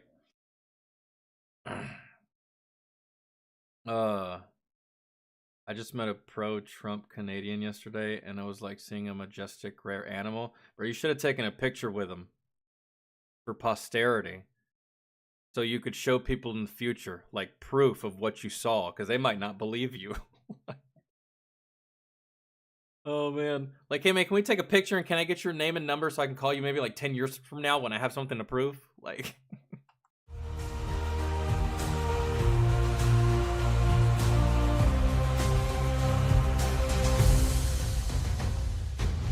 Out of 10 versus 10 times 10. She's up to slip. Final boss 10 versus tank.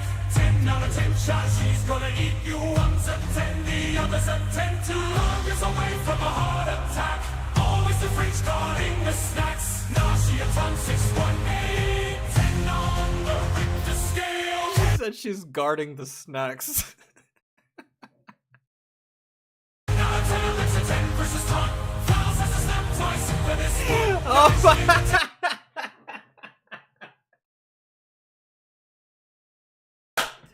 Yo, That one was the most That one was the most ruthless. That one was damn. Thanos has to snap twice for this one. I am inevitable. God damn, girl.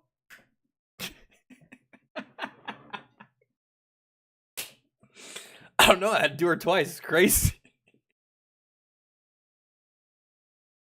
Ebony Maw looking all disappointed, like, these earthly bitches. Okay, I'm sorry. We gotta go back, otherwise I won't stop. Okay, here we go.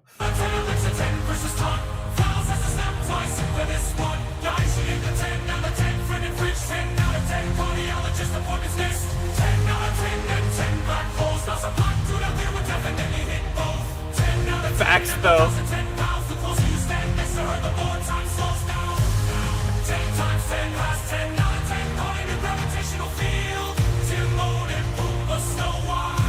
Bro, that is so fucking facts. Timon and Pumbaa. Oh my god. That's it. That's it.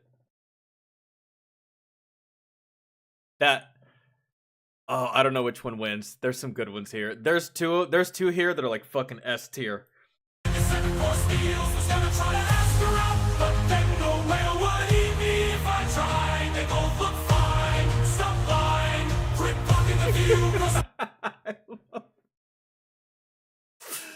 Oh, hold on, I gotta go back. That was so good. No.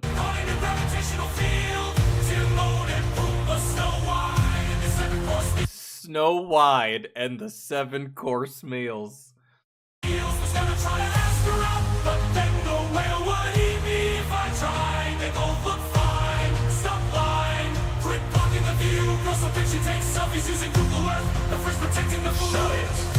Dude.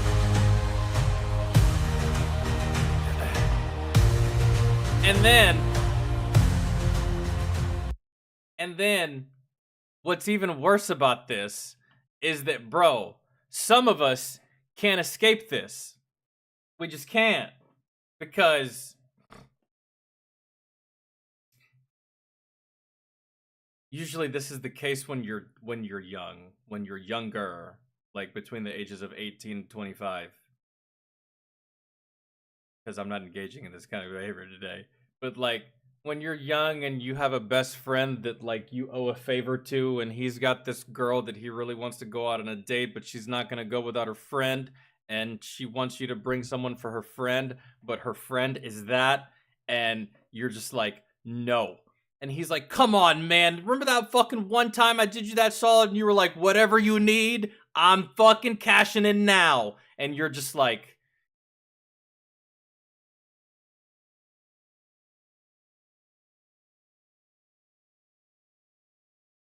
cause bros before hoes. Huh? Yeah. Grenade? No. Dog, that is a Russian landmine.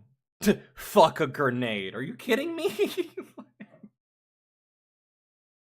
No! And if I have to, I'm not gonna be happy about it, bro. No. That's... Someone said quit blocking the view. The fact that someone said quit blocking the view and she's in the background.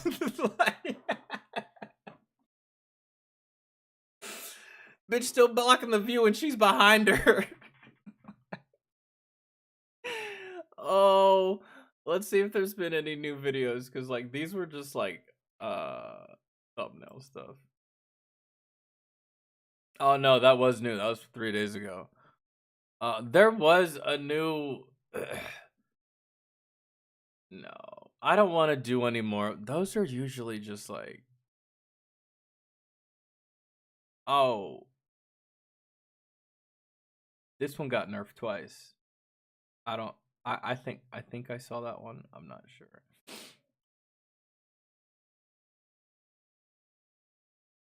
I need a draft to force people to do PT every day. Well, I mean, I don't know if you remember. I don't remember, but I heard stories and I've seen pictures of like, I don't know, early America, like in like the 40s and the 50s and shit, where like they would actually make kids do actual strenuous activity for recess and for PE, and like they would actually sweat, and like some of them would actually fall on the ground and like scrape their knee and bleed and shit. And yeah, now we live in a society where I'm almost pretty sure that they banned dodgeball. I played dodgeball in middle school, bro. That was like my first, well, yeah, that was, I had played dodgeball several times before, but as far as like as far as like being in a setting where other adults also condoned me taking this ball and being a baseball player, there was a lot of kids that just didn't stand a chance against me and some of my friends. And like just drilling another kid in the fucking face, my first taste of that was 6th grade. And I had a blast doing that. But apparently, from what I've heard as of recent times, I think they banned dodgeball in like a lot of grade school and middle school. And I mean, I think once you get to high school, no one really cares too much about dodgeball anymore. And if anyone does play dodgeball, it wasn't because the teacher said that was the activity. It's just because a couple of kids got up and started playing it. At least that was the case in high school.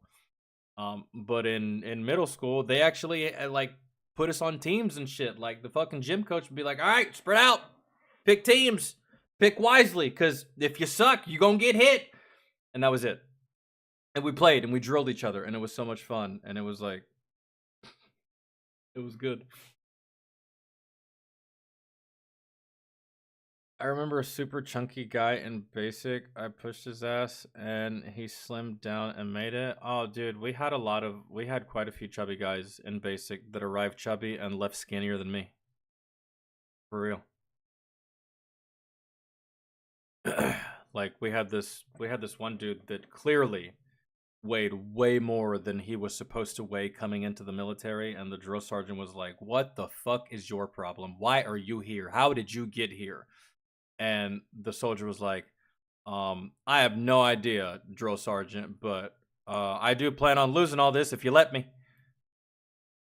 He sure as fuck did. He didn't really have a choice, because you're on a strict eating schedule. You get smoked every day. Typically, you don't really need battle buddies pushing you in basic training. Just the fear of getting personal time taken away or just having to do extra push-ups. That's just enough to stay in line.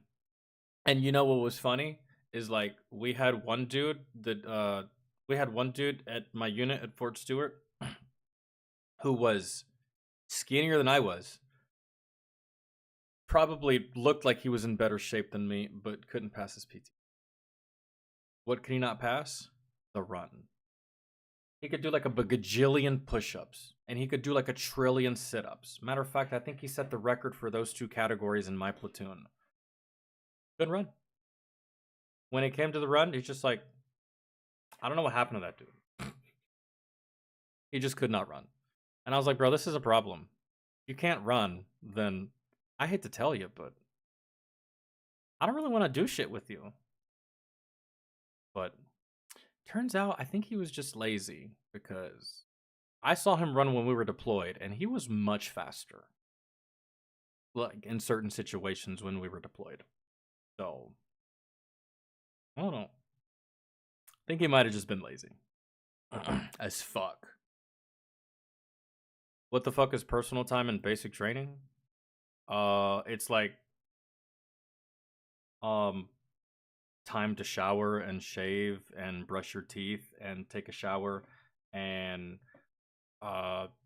usually personal time only lasted like 45 minutes, and in that time, or actually it was an hour, and in that time you had to shit, shower, shave, you had to clean the bay, you had to distribute mail, read mail, write back your mail, and do all that shit within an hour. So it was just personal time was basically doing something that was not training related or military related. So in basic training, our bedtime was, I think, 2100, or maybe it was 2200. Can't remember. I think it was 2200. We would get mail issued at 2100, which means that from the hours of 2100 to 2200, we could essentially, inside the barracks, we couldn't leave. Inside the barracks, we kind of do whatever the fuck we wanted to do. We could talk to one another, we could hang out, we could fucking bullshit, whatever, for that hour. And then at 2200, shut the fuck up and go to bed. But that was personal time. You'd write letters and you'd shit, shower, shave, clean the bay if you had to, buff the floors, all your nightly duties, prepare for fire guard, yada, yada, yada. We considered that personal time. Anything that wasn't us standing in formation at the range in a class, we considered personal time because we never got that that often, man. And if we did, it was at the very end of the day, and it was like an hour. That's it. Oh yeah, and mail only came on Sundays, man, and whatever personal time you had during the week, that was just like an hour for you to like just basically prepare for the next day. Maybe you could bullshit with your buddies and stuff like that, but bro, in basic, you're so tired. At least I was. I didn't want to bullshit. I just wanted to get my shit done and get the fucking bed as fast as possible. And then in basic, sometimes you couldn't be in bed unless it was time to sleep. So if they caught you in bed and it wasn't sleep time, bro, you got in trouble. You got smoked. You got to do push-ups. You got yelled at. Don't fucking do that. So like that was like my whole goal is to just like, oh, survive till bedtime so I can just get the fuck back in bed. I was hungry constantly too. I went to bed hungry. I woke up hungry. I was hungry all day, and it was just constant fucking yeah. Like, dude, that movie Full Metal Jacket, I don't blame Private Pile for fucking hiding those snacks. What the fuck is that? That's survival, man. I'm hungry, and I'm 18, and my metabolism is crazy, and you got me out here burning 50 trillion calories, but you're only giving me 3,000, and it's just like, bruh, come on. I need some food. At least just let me rat fuck a couple MREs in the process. Come on, just like give me something. Yeah, it was always that. Yeah, Full Metal Jacket's a crazy movie. It's wild. All right, let me see. Maybe we can check out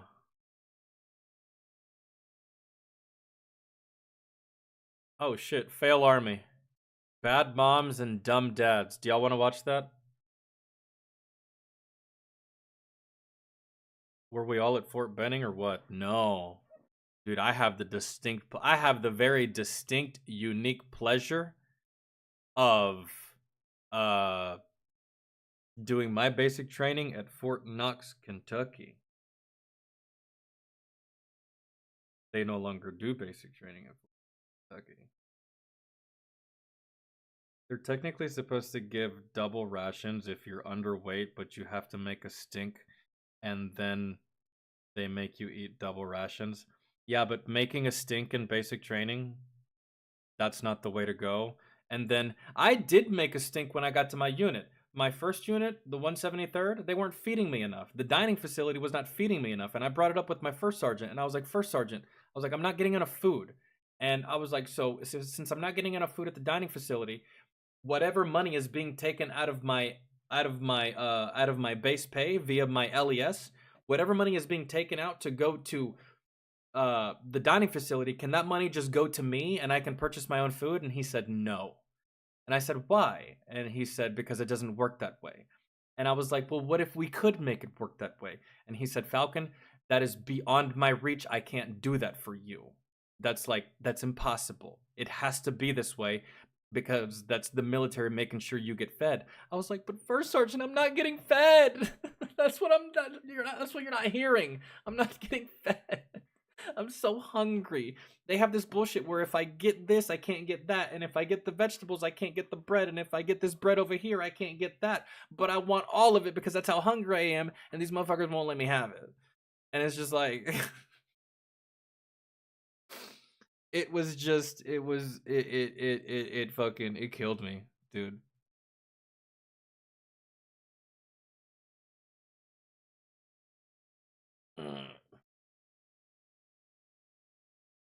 Yeah, dude, that's about how long I went before my drill sergeants knew my name. About 4 to 5 weeks. And you know what got me fucked up? The first time. Outside of, like, my initial entrance to basic training, which was met with a lot of skepticism from the drill sergeants just because I had a very off start. and that's a story for another time.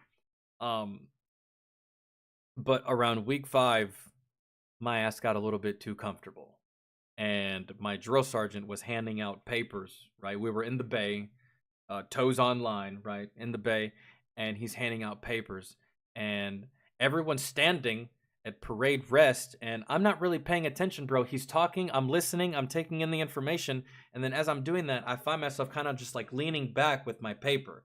I'm not standing at parade rest. I'm standing like this, leaned up against my bunk, and that's what got me fucked up. Drill sergeant saw me. He's like, "What the fuck are you doing? Why the fuck are you standing like that? Blah, you don't fucking." It was just a whole thing, and like, drill sergeant Vratney, just right here in my face, this fucking close. Like, I could smell what he had for dinner, dude. This happened after dinner. It was like 7 o'clock in the evening. I'm in the bay with this fucking 6'3" white dude, like right here, just like breathing, just like, "There's another goddamn NCO talking. Where their fucking NCOs talk? You started parade press, goddamn." I was just like, "Oh my god, okay, I hear you. I'm sorry. I forgot. I was just like, I got lost in the sauce for a second." Dude, you know what I always drank? I always drank chocolate milk.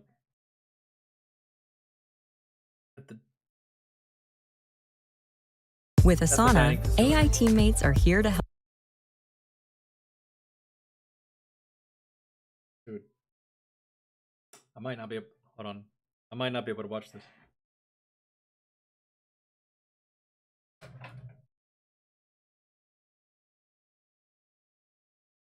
Yeah, we're gonna have to save this, guys. My niece is here, and this is what I've been preparing like the past day for. This is part of the reason I didn't go live yesterday, is because I spent the entire day fucking cleaning, preparing the entire house for this little girl's arrival, and she is here, and I haven't seen her in 2 weeks. So I'm going to go deal with her, and then quite possibly feed her if she hasn't eaten, and then feed myself, and then yeah, I may go live on some Monster Hunter today, maybe, or so. I'll try to stream Marvel Rivals again. I tried to that one time, and I just kept getting lag bullshit. So I'll try that again and see how it goes. But yeah, I'm gonna go deal with this little one. Love y'all. Thank you so much for hanging out. Hopefully y'all enjoy y'all Sunday. Hopefully I'll see y'all tomorrow. Tomorrow will be music on Twitch. I know that a lot of you want me to do more of that, and I will. It's just all right. Yeah. So if y'all need anything, y'all can hit me up on Discord or DM me. I'll see y'all tomorrow for music on Twitch, and then the next day we'll be on YouTube, and we'll be doing this again. So whatever request you have for whatever category of stream we're doing, put it in the Discord so I can see it. All right. So love y'all. Thank you for hanging. And then, yeah. And then Desiree, I'll knock yours out on the next stream as well. I don't mind continuing to do Dustin Sims. I like him. So yeah. All right.